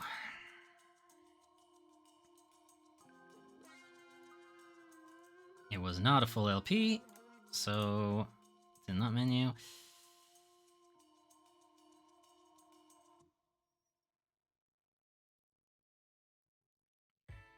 Put it here. Oh, B. Or A rank, rather. It's getting full. Okay. I'm running out of space. Something's going to have to go up into S rank after a second here. Okay, after that was The Council, which was another LP of a game that I had not played before. It's also the game, Automata, you may remember, that has the horrible faces. Although, which game is that? Plenty of them have horrible faces. Yeah, well, this one had particularly horrible faces. Anyway, The Council is a game by Big Bad Wolf. This was their debut title, but there is another game. S tier. Your S tier or my S tier? Why does gimbal lock occur for vertical movement but not horizontal movement in FPS? Maybe I'm not understanding. For horizontal movement, you aren't locked to 0 to 359. It's just the way rotation happens. It's not as big a deal. A lot of the time when you start moving, your rotation is reset. But in Y rotation, it's typically not. But yes, basically, it's just a very strange weirdness with Y rotation. Not entirely sure why. But I know that's what's causing gimbal lock, but I do get your point that it should happen with X rotation, or is it X rotation? I think it's Z rotation technically, but It should. I'm not entirely sure why. I think the issue is that it resets itself. For it not to become a problem. Or... I don't know. To be honest. Anyway, The Council is a game by Big Bad Wolf. There will be another game from them on the list shortly. Originally came out in 2018 as an episodic title. Metacritic has it sitting on 74. I don't really know how to feel about The Council, because it started off with a really interesting story, and then just goes fucking nuts, and absolutely, jumps the shark, nukes the fridge, whatever term you want to use. The story just goes off its nut after a while. There is a bit of choose your own adventure to it, but eventually you lose any choices and you're just sort of pulled along for the ride, just trying to do your best to learn as much about different people as you can. If I had stopped at chapter 3, I would have thought this is a good game. And then chapter 4 and chapter 5 happened. I'm like, this is not a good game. This is stupid. So, I don't know. Anyway.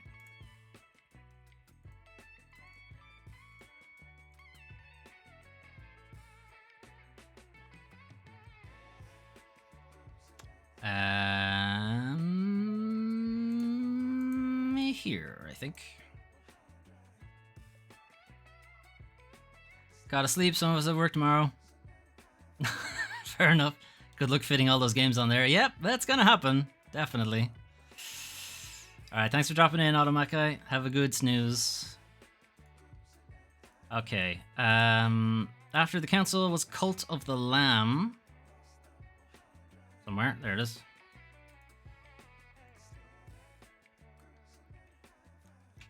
So Cult of the Lamb by Massive Monster was released in April of this year. We got around to playing it in August.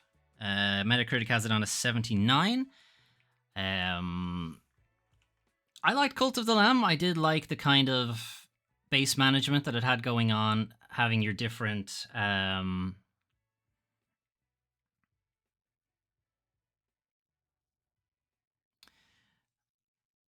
Sorry, I'm just looking at the background music. It doesn't seem to be playing. Right, there it is. It's very quiet. Sorry about that. I'm blowing out somebody's eardrums. I did like the base management. I did like the kind of cult evilness to the whole thing. What I didn't like, it was super glitchy when it launched. And I was kind of playing it non-stop. And I was constantly coming up against a lot of these glitches. Things like you wouldn't be able to interact with people, you wouldn't be able to complete certain quests and stuff like that just because the game was in some weird state. They have fixed the vast majority of those issues now, but at the time it was very frustrating. But yeah, it's a very good game, certainly is now anyway after all of the fixes. So, where does it go?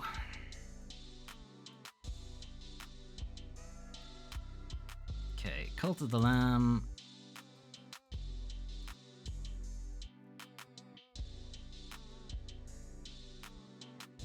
I think I put it after or ahead of Vampire.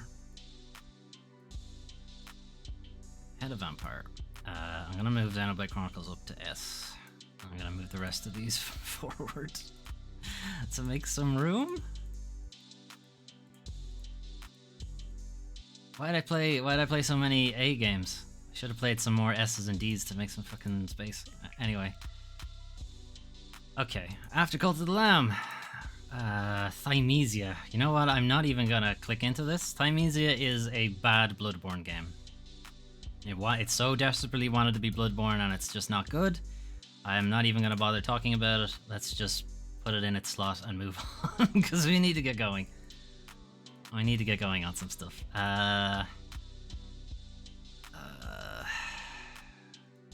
Okay. You go there. Okay, after Thymesia. Little Hope, another Dark Pictures game. I think you get the gist of it. I don't think you need the trailer for it. Again, it was another one we played multiplayer with Melwin. Little Hope, to me, is weaker than Man of Medan, in my opinion. It's not as... It's just actually worse. I'm just gonna put it there. After Little Hope... okay. We can talk about this one. It had some interesting stuff.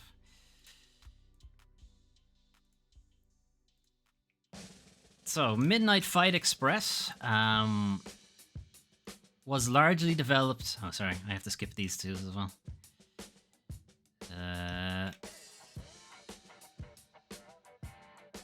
Okay. Now, Midnight Fight Express is developed by a single developer. Initially, he was given help, I think, by Flying Wild Hog to finish it. That might be Trek to Yomi I'm thinking of.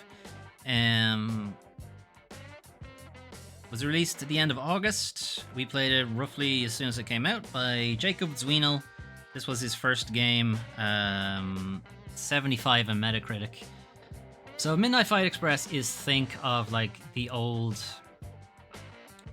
80s, 90s films, where like one guy just takes on a horde of guys, like just rocks his way through the city and beats the shit out of everybody. You know, it's a bit Streets of Rage, Double Dragon, Final Fight, that kind of thing, only isometric.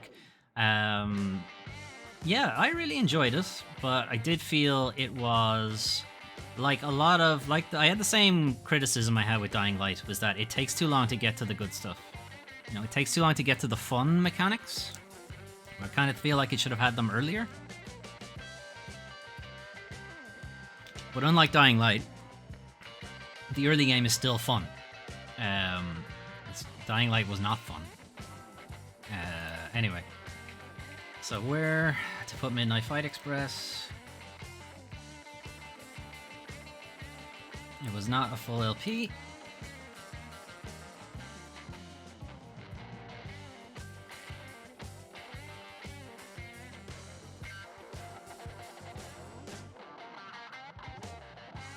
Here. Fuck. We're so running out of space. Okay. Move you guys down. Go over there for a sec. Okay. Okay, after Midnight Fight Express, Roller Drome. Okay. Talk a little bit about Roller Drome. Mostly because I recognize it as a good game, but I just don't feel it's for me.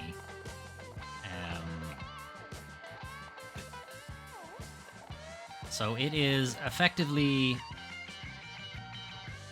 Tony Hawk, Pro Skater, but also Running Man, like the Arnold Schwarzenegger film.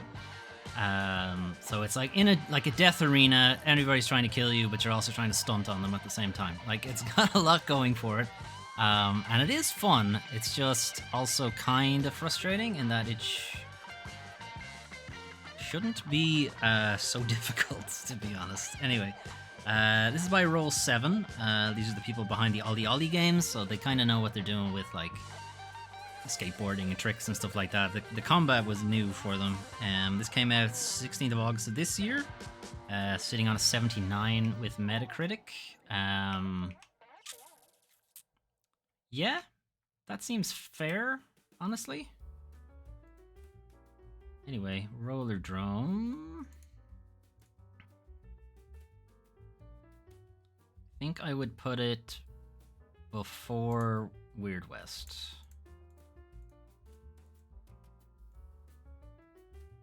So I put it here. Okay, I'm gonna have to start making smaller squares. This is what this small square was for, and I've just remembered that's what I put it there for. It's for making small ones. Alright, anyway. Oh, I forgot the transition again. Fuck. Right. Anyway. Okay, Returnal. I think you all know what Returnal is. This is going to be another one where I'm wrong, but I don't care. It's because I just don't think it's as good as everyone thinks it is.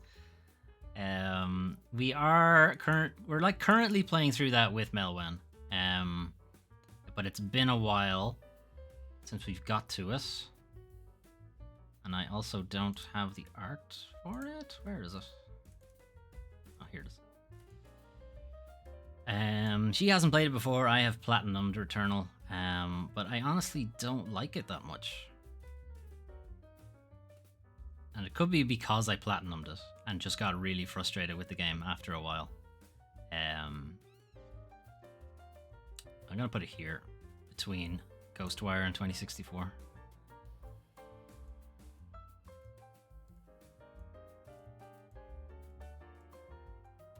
Okay, just gonna put it there. After Returnal is Steel Rising. So, all right, yeah, we'll look at a video for that because maybe that's not as well known. Also, it came out this year, so should probably show it off. Steel Rising is Bloodborne, Dark Souls in during the French Revolution, effectively. So you're playing like a steampunk automaton robot thing in service to Marie Antoinette, I think, Queen at the time. And you were trying to figure out why there's a big... No, what's happening in the city? Why is everybody dying? Why is the king killing all of his subjects and stuff like that? Because in this universe, all of the soldiers of Paris have been replaced with these automata. And that's kind of its deal. It is a Bloodborne-y type thing. It's okay. It's better than Thymesia, which is probably not difficult. It has some interesting ideas. I do like its active dodge and its active... it has a kind of active stamina system that is fairly similar to Neo's. And I like Neo's active stamina system, so I suppose it translates that I would like Steel Rising's as well. I think I will put it ahead of Ascent. Put it here. Like, it's fine. It's serviceable, but it doesn't do anything amazing. So Steel Rising.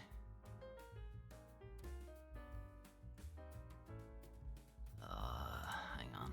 Something stupid has happened to my art thing. Or no, it just decides to stop at Steel Rising? Hang on. Something silly has happened.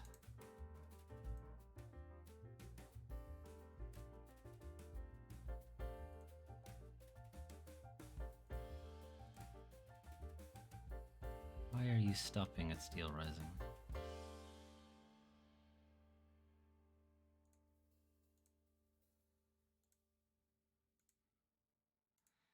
Okay, well that's annoying.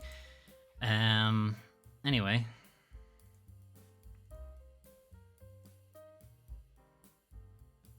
So after Steel Rising was another Voice of Cards game, Beast of Burden. We won't jump into that trailer because you've already seen a Voice of Cards type. I'm going to start using the smalls. I forgot to copy. I just did paste. Copy, paste. Alright, so I'm going to start using the smallies and I will fix this up later. Okay, Voice of Cards over here. I like the Beast of Burden. I think I liked it more than Forsaken Maiden, so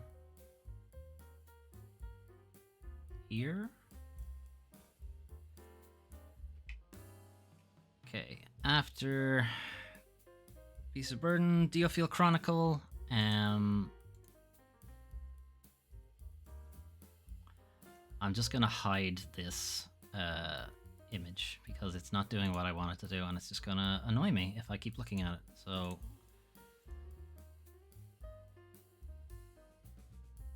Okay.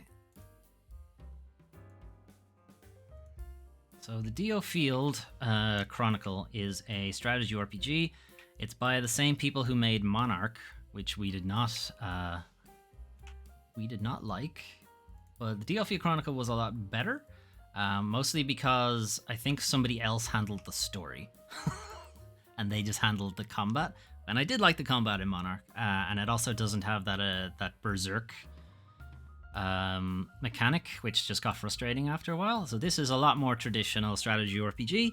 You have your different abilities, your characters have different classes, they have their different strengths and weaknesses. We only played the demo, but I have played a bit more of the actual game itself. It does get a bit repetitive after a while, and your characters do eventually become so powerful that, you know, there's no real challenge to the strategy anymore. It's better than Monarch, though. So we'll drop it.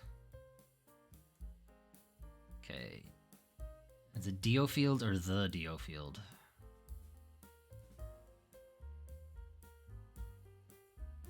I think I'm blind. Now there's the Dio Field. Here. Ahead of Ascent. Okay, after Dio Field Chronicle, Return to Monkey Island. Okay, I should probably show that.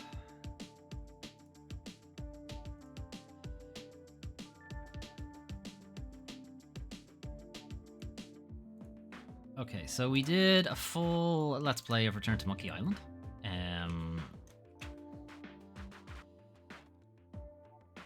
I really liked it. I don't think it's my favorite Monkey Island exactly, but I enjoyed it. Like, it's clear that Ron Gilbert, Terrible Toy Box, they've also made Thimbleweed Park a while ago, which was a Kickstarter title. Return to Monkey Island is sitting on an 85 on Metacritic, which I think is a bit nostalgia glasses, because there are definitely some issues with the game. A lot of the puzzles are extremely obscure, their solutions.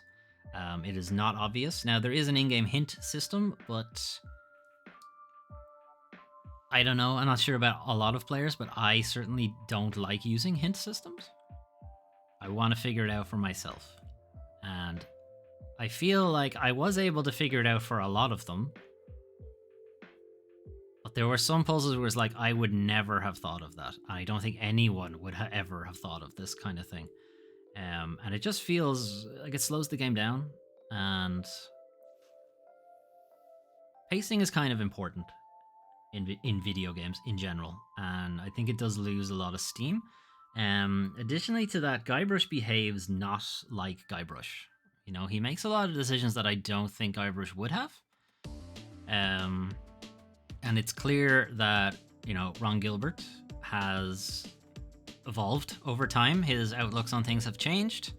The comedy is a little meaner than it used to be, which is fine, but for Guybrush it hasn't been as long as it has been between, you know, the last time Ron Gilbert did a Monkey Island. So it's huge bout of nostalgia. Like, I did enjoy my time with it. It's just certain things, certain decisions Guybrush made I didn't like. I don't think he would have made those decisions. And Elaine is very much in the background. She's like a very important character in the series, and I just feel like she didn't get a lot to do in the game. It does sound like I'm very negative about it. I'm not. Like, it's gonna be in the A's because I did enjoy it a lot, but I didn't enjoy it as much as I wanted to, we'll say. You know, this is like a game that we didn't think we'd ever get another one. Yeah, I'm gonna put it there. Okay. After Return to Monkey Island, Wulong Fallen Dynasty. This one's a bit of a weird one because it's the demo. It's not the demo we played exactly. Hang on. What screen am I looking for? I have too many screens going. So I'm just gonna start throwing up the video instead of the trailer, I think. because there's too many things, and we're like almost at 4 hours now, so we gotta speed this up. Anyway, Wulong Fallen Dynasty is the next game by Team Ninja, the Neo guys. This is their, a lot of people are saying this is their Sekiro, kind of, and it's really just because you can jump. That's literally the only reason they're saying that, because it doesn't have the running along rooftops, being a ninja kind of thing. You know, it's just literally you can jump. They are doing what looks like the Romance of the Three Kingdoms, so Chinese history, which is, if you've played any of the Dynasty Warriors games, it's that kind of thing. So this one's kind of a weird one to put on the list because it's actually not out yet. And actually because of that, I'll put it on, but kind of asterisk, this isn't the full game. Like we've only played a small amount of a beta at the moment. What I played was really good though, so I think I'll put it here with Monkey Island. But again, we're waiting for the full game, kind of. All right. After Wulong is Solstice or Solstice. So Solstice is an interesting game, and a couple of games that came out this year that have the same kind of idea to them, and it's, hey, remember those action games from the PS3 era? You know, Devil May Cry, Enslaved, God of War, those kind of games. You know, we don't really get them anymore. They're kind of like arena-based combat things, Darksiders, those kind of games. Remember them? They were fun, right? Let's make a few more. And a couple of games came out this year that are like, remember when? So Solstice is sitting on a 72. It's developed by Reply Games, and it is their debut title. I liked Solstice. It is definitely a kind of throwback to the earlier Devil May Cries, and a bit of God of War in there as well. I do like its art direction. It's got a kind of somewhere between anime and realism. You know, it's kind of got a weird look to it. It's got a lot of Berserk going on. It's got a lot of Claymore going on. And I'm here for it. The Metacritic is a bit unfair, in my opinion. I think it should be higher than that. But anyway, we'll drop it in. So, Solstice.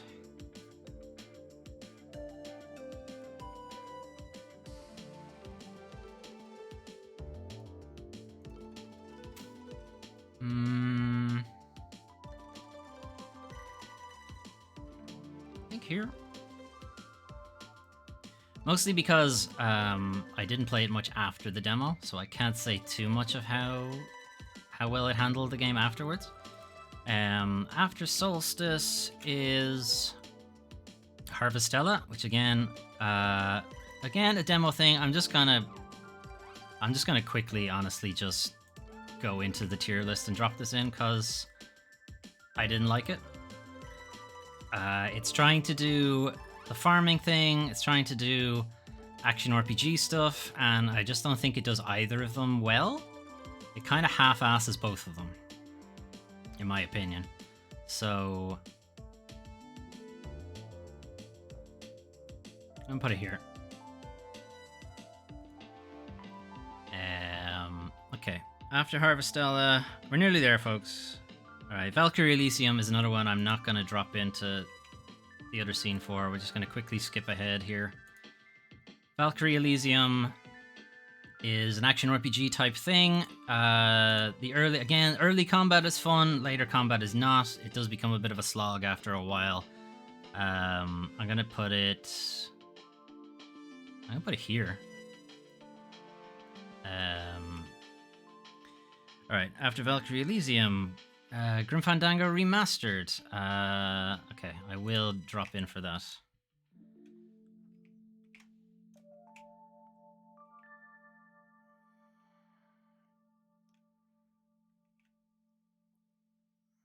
Okay, so we did full LP of Grim Fandango Remastered specifically, which is the Double Fine version redone for HD screens and stuff like that.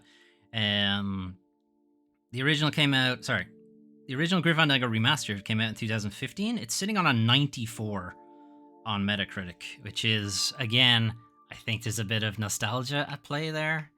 I'm not sure it really deserves that high a score. Like, I love Grim Fandango, but I don't think it's a 90 game. There are a lot of, again, very obscure puzzles. There's an actual bug that almost stops progress in the game and stuff like that. Like, I think when it came out, maybe, but now the score should probably go down. Like, I don't how often do older games get their scores reviewed? Not very often. But yeah, like, it's a good game though. Like, I'm not gonna take that away from it. So, like, it's an S for me, but that's possibly, as I've been complaining to other people, it might be just nostalgia, rose tinted glasses kind of thing. I'm gonna drop it here between Batman and Death's Door.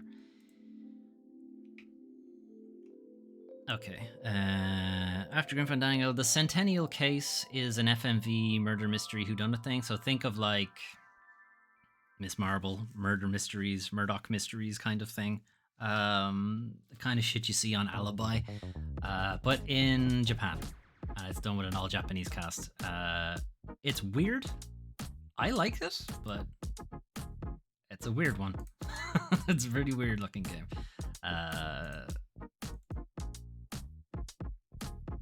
Down as the Centennial Case, yeah, there it is.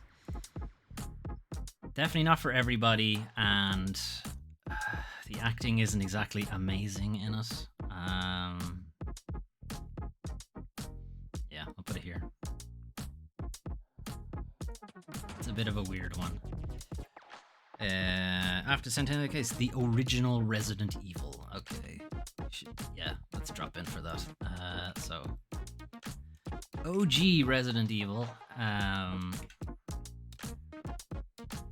So I started the Resident Evil series, Foley Plays Resident Evil, and we've played through Resident Evil Director's Cut, which is the one we're talking about now. I also got Phil Dragash to do some art, just really happy with it. He did a great job. But yeah, we played through it. I think we're still Chris at this moment in time, and we swap over to Jill. Oh no, we're Jill. I meant to change the art for Jill. I never did that.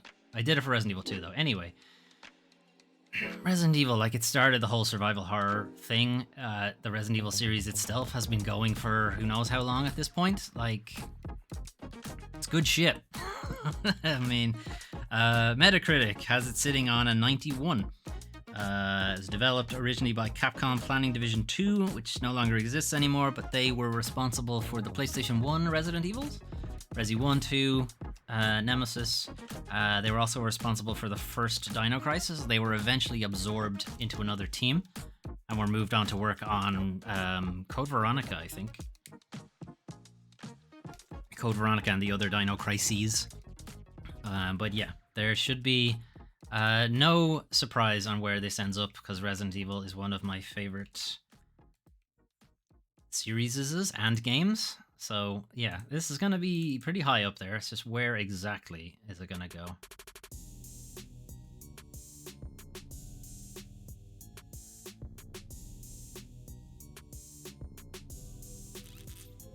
Here.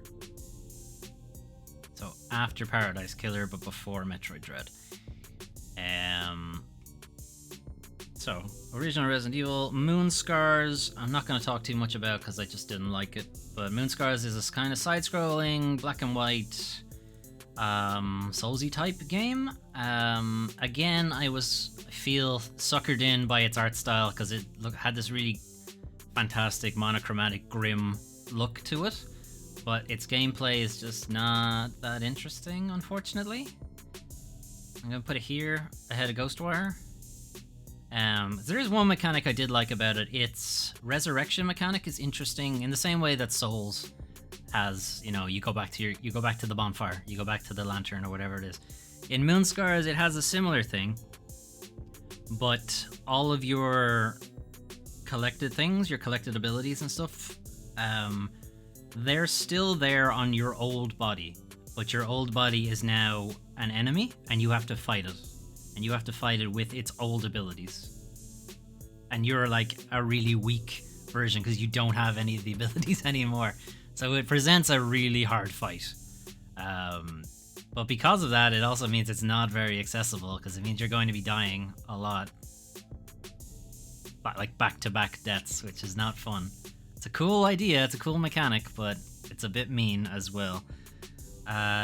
Tunic. I do want to show Tunic. So Tunic is by, again, a solo dev. It's published by Finji, I think. But it's developed by Andrew Sholdus, I think his name is. Anyway, sitting on an 85 in Metacritic. This is a Zelda-like, but Link is a fox instead. The game world is really well done. Art direction is very good as well, very strong. Puzzle elements are also fun as well, trying to navigate the world. The game has a language in it that you are never able to translate. You just sort of have to infer what the game is talking about. You kind of collect pieces of the game's manual itself, and that's how you learn new abilities. Like, that's how you learn how to roll. That's how you learn to do a charge attack and stuff like that. It's like, oh, I didn't know I could do that kind of thing. And it's like, all of those abilities are available from the beginning of the game. You just don't know you can do them. Like, you could just figure it out. This is a really interesting mechanic. What I don't like about Tunic, though, is that combat is way too hard. Enemies, particularly later in the game, and this is a common issue that I have brought up a few times, is that early in the game it's fine, and then late in the game enemies become bullshit. And that's a couple of games I've had that issue. But it's hard to be mad at it when it's such a good game otherwise. So I'm thinking where to put it. I think it's gonna be in the A's somewhere, unfortunately, which means I can't find any fucking space for it. Okay, I'll put it here. So ahead of Midnight Fight Express, but after Cult of the Lamb. Okay, right, we're getting to the end because I can't scroll any further now. So we're getting to the end. Vampire the Masquerade Swan Song, which we are currently playing because this is the LP. Rather fittingly, it won't fucking die because it's a vampire LP. Anyway, I'm liking it so far. This is, again, as I mentioned, Big Bad Wolf, who made The Council earlier in the list. This is their game they made right after it, effectively. I didn't do that on purpose. I just picked another game to play that I wanted to play, and it turned out it was from the same developer. So I guess they have something about them that I like. Vampire the Masquerade Swan Song came out earlier this year in May. We started playing it in October. Metacritic has it on a 64, which is probably fair because it's very glitchy.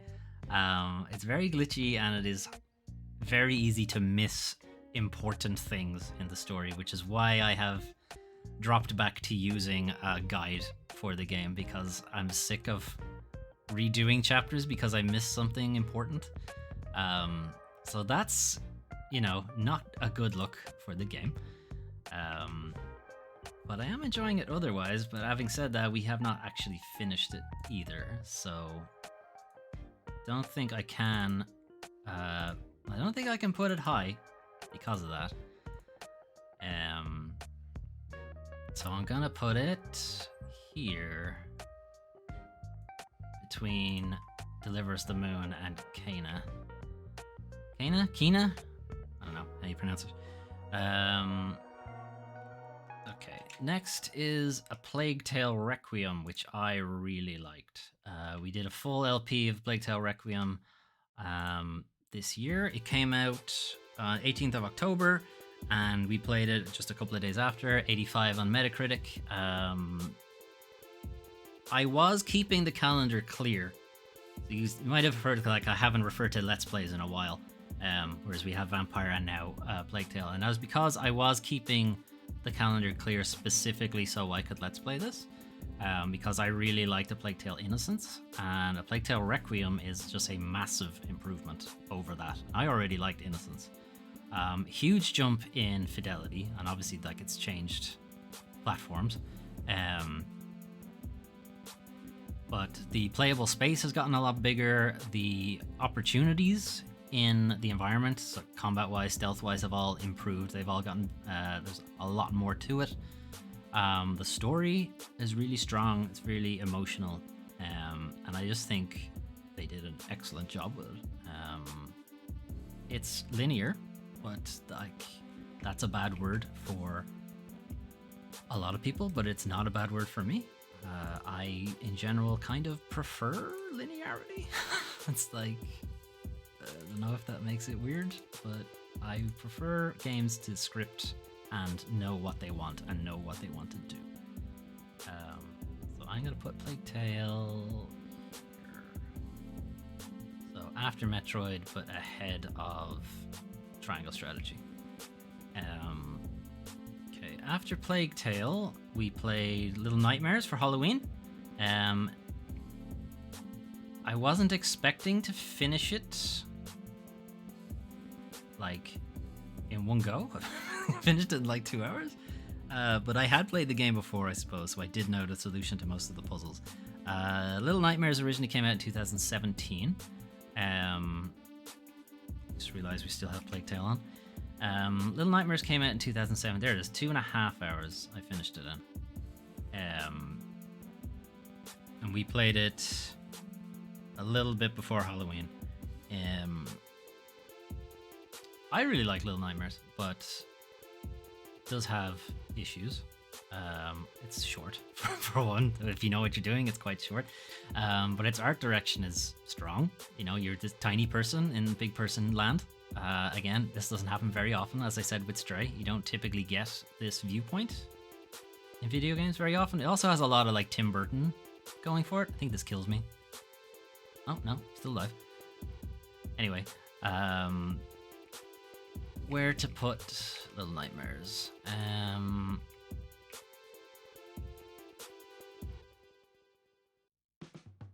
So it was, I guess it was technically a full LP, even though that was not the intention. I was just gonna play it for a bit, and it ended up. Oh wait, I have actually finished it. Huh? Weird. Here. Okay, after Little Nightmares. Oh, okay. Yeah, we know. I have to talk about this game. My throat is getting raw, and we are like deep into almost the 4th hour, but I need to talk about Signalis, because this game was so fucking good. Signalis is by Rose Engine. Metacritic has it sitting on a 81, which should be higher, because this is such a good game. Came out 27th of October, so almost in time for Halloween. Rose Engine do have one other game called Ascend. It's like a very short story-based pixel game. I've not played it. I'm just basing this on some screenshots and videos I've seen of it. Signalis is an excellent survival horror.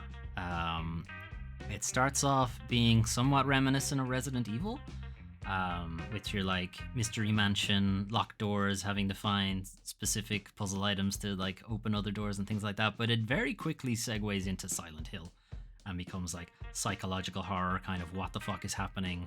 How come I'm going into these crazy liminal spaces, and how am I, you know, teleporting about the place? And have I gone inside my own head? And like, as time turning back on itself, it just goes nuts after a while. The only issue I had with Signalis is that the inventory is too small. It's way too small. You need at least 2 more slots. But otherwise, it's like almost a flawless survival horror game. I genuinely adore Signalis. So yeah, as you might imagine, it's going to be pretty high up there. Again, that was a full LP because I just could not stop playing that game. It was gonna be just for a bit. I was like, I'll probably like this, but will I like it enough for a full LP? And the answer was yes. Yes, I did. So much so that it was very close. Very close to eclipsing Elden Ring, but it didn't quite get there. Okay. The Entropy Center. So we only played this for a little bit, but afterwards I more or less just kept playing and then finished it over 2 or 3 days afterwards. So the Entropy Center is Portal. Like, it might as well be Portal. But instead of portals, you rewind time. Or you rewind items, effectively. You put them back to their original state, kind of thing. So, I don't know, you can see on the video here that like this bridge has collapsed, and then I hit it with like entropy powers or reverse powers or whatever, and it goes back up. And the puzzles are all based around that. So it's very much, you drop into a room, very much Portal style. There's a switch you need to get to. How are you going to get to it? Oh, you need to like finesse portals to make it happen. Or an Entropy Center, you need to like start at the solution and then figure out how to get there. You know, it's almost like when they tell you when you're trying to do like one of those draw-in mazes, and they're like, start at the exit and then figure out how to get back. Entropy Center is like that. It's like, start at the solution. Where does it need to, like, where does the cube need to end? And you're like, okay, that's where it ends, so how do I get it there? And then what does it have to, okay, it has to hit this switch along the way, so obviously that is its second last place, I guess. And then it gets like more complicated. You have different switches, different cubes that can do different things. It's almost like every floor or every chapter in the game introduces a new thing, right? So it doesn't really overstay its welcome. Portal doesn't overstay its welcome because it's short for the most part. It doesn't get too grating. Portal 2, they do start introducing new puzzle mechanics fairly quickly. You know, you've got the blue goo that helps you move really fast, or the orange goo that makes you jump really high, or something like that. Entropy Center does the same thing. Like, it's very much copying Portal's homework, but it's doing a really good job with it, so it's hard to be, you know, it's hard to be angry about it, because it's doing such a good job with it. Anyway, Entropy Center is really good. I would encourage you to give it a shot. Oops. That was the wrong button. Luckily that didn't destroy the whole fucking thing. We did not do a full LP, so it should be in this list somewhere. T for the Entropy Center? No? Oh, is it actually E for a change? It actually is. Okay, alright. Entropy Center was very good. Here. Put it there. After Death's Door and before Eastward. Okay, after the Entropy Center is Somerville. I'm not going to talk too much about it. I was very disappointed in Somerville. It is a side-scrolly alien invasion thing, and we're trying to find our family with the help of the family dog, but... Now, to be fair, I played it on Steam Deck, and it's possible Steam Deck just couldn't handle it. But it's like, it wasn't a super graphically, you know, intensive game. It should have been fine, so I kind of feel like there might have been something else going on with the game. Yeah, it just, like, I was expecting something, you know, super impressive. I don't know what I was expecting with it, but either way, I was disappointed. I'm gonna put it here after Heavenly Buddies. Sorry, Entropy Center had an 83 from Metacritic. Somerville had a 72, which I think is generous, honestly. Okay. Continuing the Resident Evil series, and we are still playing this Resident Evil 2. So currently we're actually playing through Leon's segment. But yeah, Resident Evil 2 is like, Resident Evil 1 started survival horror, and then Resident Evil 2 made it just survival horror belongs to Resident Evil, more or less. Because it just took it up a huge notch. It definitely started Resident Evil down the action end of things. Like Resident Evil 1 was still kind of going for survival horror stuff. And Resident Evil 2 still has it, but the characters are considered to be more capable. And it's fine-tuned, and its pacing is just so good. Still, it's still really good. I think I'm wearing the exact same clothes I was in that video. Anyway, it's still really good. It still holds up so well, even with awkward tank controls. And I could be just saying that because I'm used to tank controls because I grew up with them, but I don't know. I don't think so. Anyway, unsurprisingly, this will be quite high as well.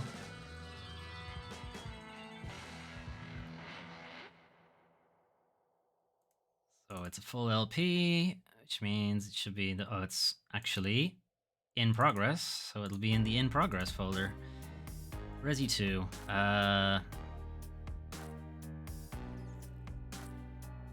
After Signalis. Signalis beats it. No. No, it doesn't.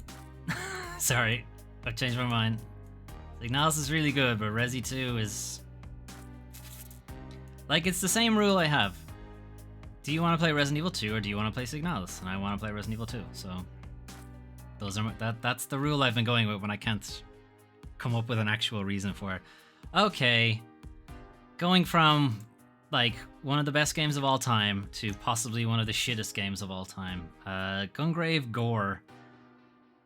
Again, I was suckered in by a really cool looking art direction and a cool trailer and what have you, and it's just, this game is not good. So this is another one of those throwbacks to, you know, the old games where old PS3 shooty shoots, arena fighters things, very simplistic type of game. The thing is, you learn everything Gungrave Gore has going for it by the first level, and it never really improves. You never really changes. Enemies just get more annoying. And like, they have issued some patches since. You don't have to press the trigger button now for every single shot anymore. You can just hold the button down. Kind of wish they had done that before I finished the fucking thing, but whatever. They've done some balance patches so enemies aren't such bullshit anymore. And there's one section in the video if you want to watch me get very annoyed. It's right at the end. There's a train section where we're trying to outrun the tunnel that the train's about to go into, and we're trying to not get smushed. And then it's just lined with mines. The whole train is lined with mines. How that doesn't blow up the train, I don't know. Stop asking questions. But the point is, it's fucking random if you manage to make it under that tunnel. I'm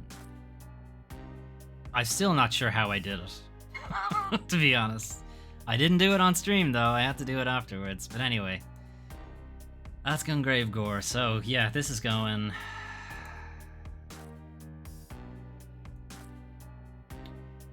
Is it worse than Getsu Fumaden? That's the real question.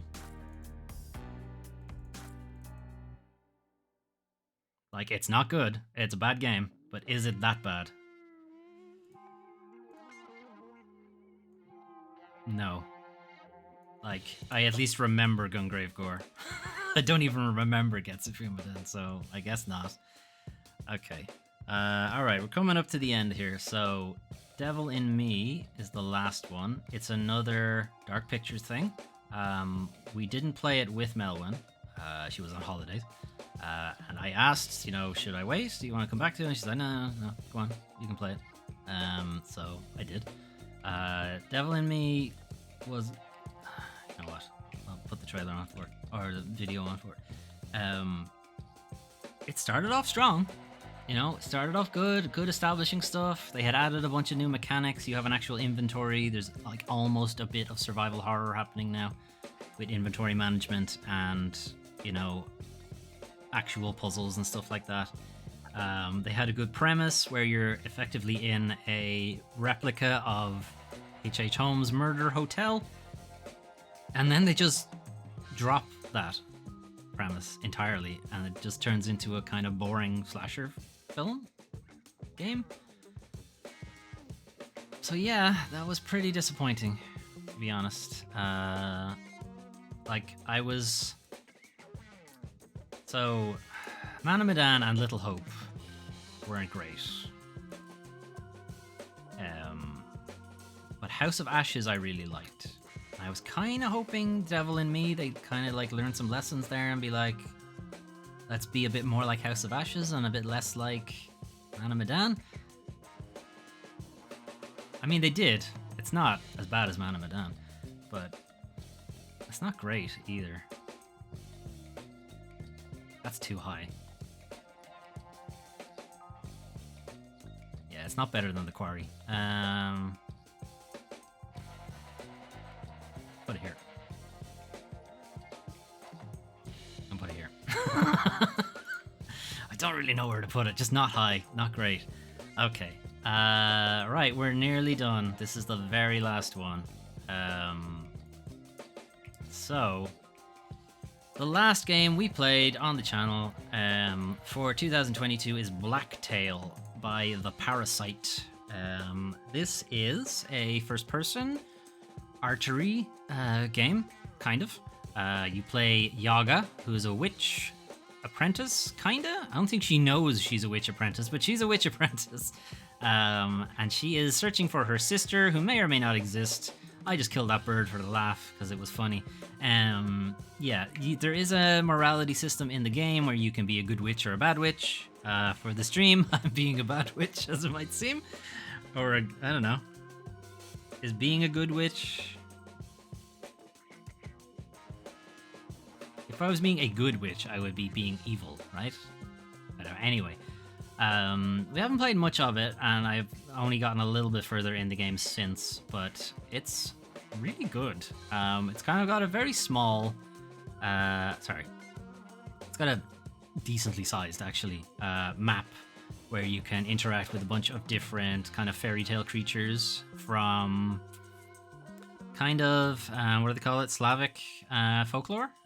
So lots of, again, kind of piggybacking off Black Book. It's a lot of stuff I haven't been exposed to, typically. So a lot of this is kind of new folklore to me, and I really like folklore. So anything kind of new and stuff I'm not like very familiar with at this point is fun. I enjoy it, and like the small amount that we've played of Blacktail was really good, and I'm kind of hoping it sticks that way. Metacritic has it on an 80. If you're interested, Devil in Me was on a 70. Congrave Gore was on a 59, which might make it the worst game on the list. And Resident Evil 2 was on an 89. So they rank Resident Evil 1 higher than 2, which is wrong. Anyway, I'm going to transition. I'm going to drop Blacklight in somewhere. I don't think I'm going to put it too high because, again, I haven't actually finished it. So it's hard to say where exactly it should go.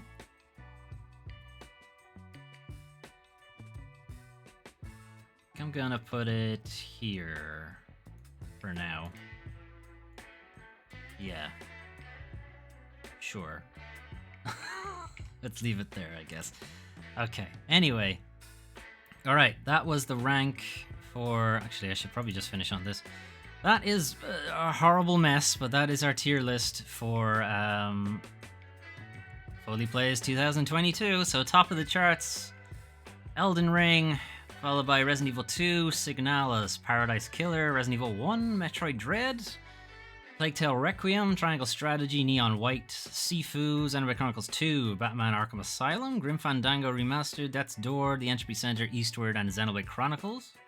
And then bottom of the list was Chinatown, Detective Agency, Monarch, Necromunda Hired Gun, Thymesia, Dying Light 2, Gungrave Gore, and Getsu Fumaden, Undying Moon. That's what I thought. Metacritic. Did Metacritic agree with me?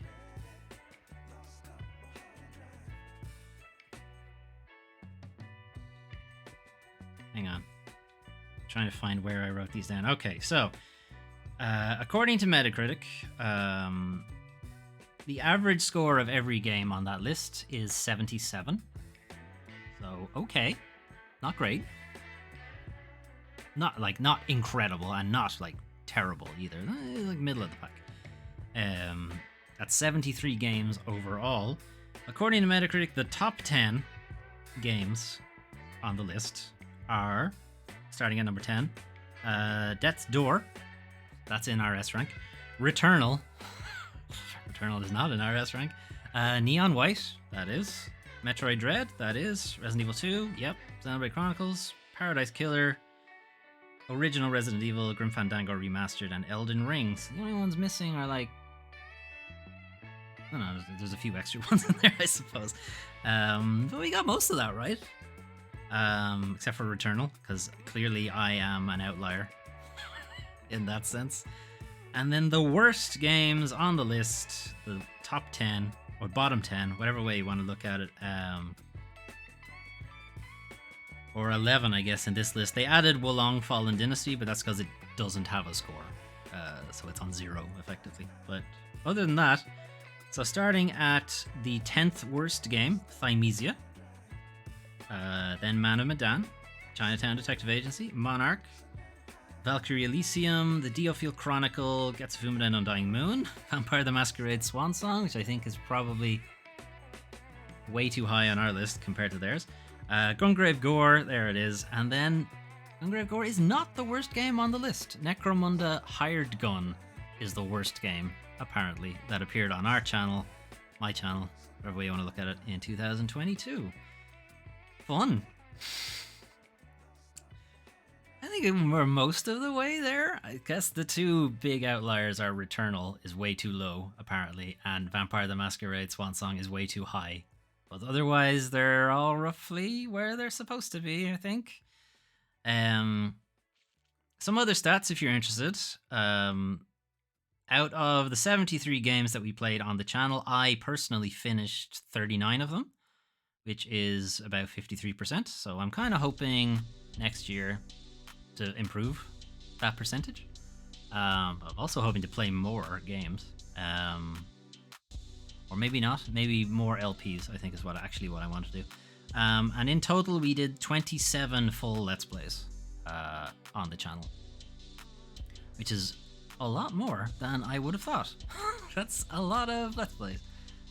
Considering that's all of the games. Slightly better spaced, at least you can see all of them. And the ones with the little golden cut out on them are Let's Plays. I'm not counting them. I'm gonna take XL's word for it that there's 27 of them there. Probably makes sense. Anyway, thank you for everyone who dropped in to the channel, to the stream. I know that was a lengthy stream. I thought it was going to be a long one. I did not think it was going to be this long. And even with that, I kind of sped ahead a bit in some places. So yeah, it went for a really long time. So sorry about that. I'll have to be a bit more conscious of how long things take in future. Tomorrow we're going to be playing Resident Evil 2 again. Probably going to finish off Leon's second scenario. Then I'm going to be taking a break over the weekend, so there won't be any streams over the weekend. We'll be back again on Monday for more Swan Song. And then on Thursday we're going to be doing a look-ahead look at the games of 2023 and what games might appear on the channel. Anyway, I'm going to let everybody go. So thanks for dropping in, Automakai, Doomtrain Inc., Melwin, who's there earlier, and Daradactyl, who's there for a bit as well. It's appreciated, guys. Thank you for dropping in, for keeping me company. I will post this on the Twitter and on the YouTube channel if you guys want to peruse it at your leisure when I have it cleaned up. Some of these might have to be rearranged just to make space, but we'll see. I don't think the S tier is going to change much. I might just... Yeah, I don't know. It's not going to change much. Anyway, have a good rest of your evening, for whatever is left of it, and have a good holiday break, whatever it is you're doing. You're celebrating, even if you're not celebrating, just have a good time. And hopefully see you guys tomorrow for Resident Evil, or next year for more Vidya games. Anyway, have a good one, everybody. Where is the outro button? There it is. Anyway, have a good one, everybody, and I'll see you when I see you. Bye-bye.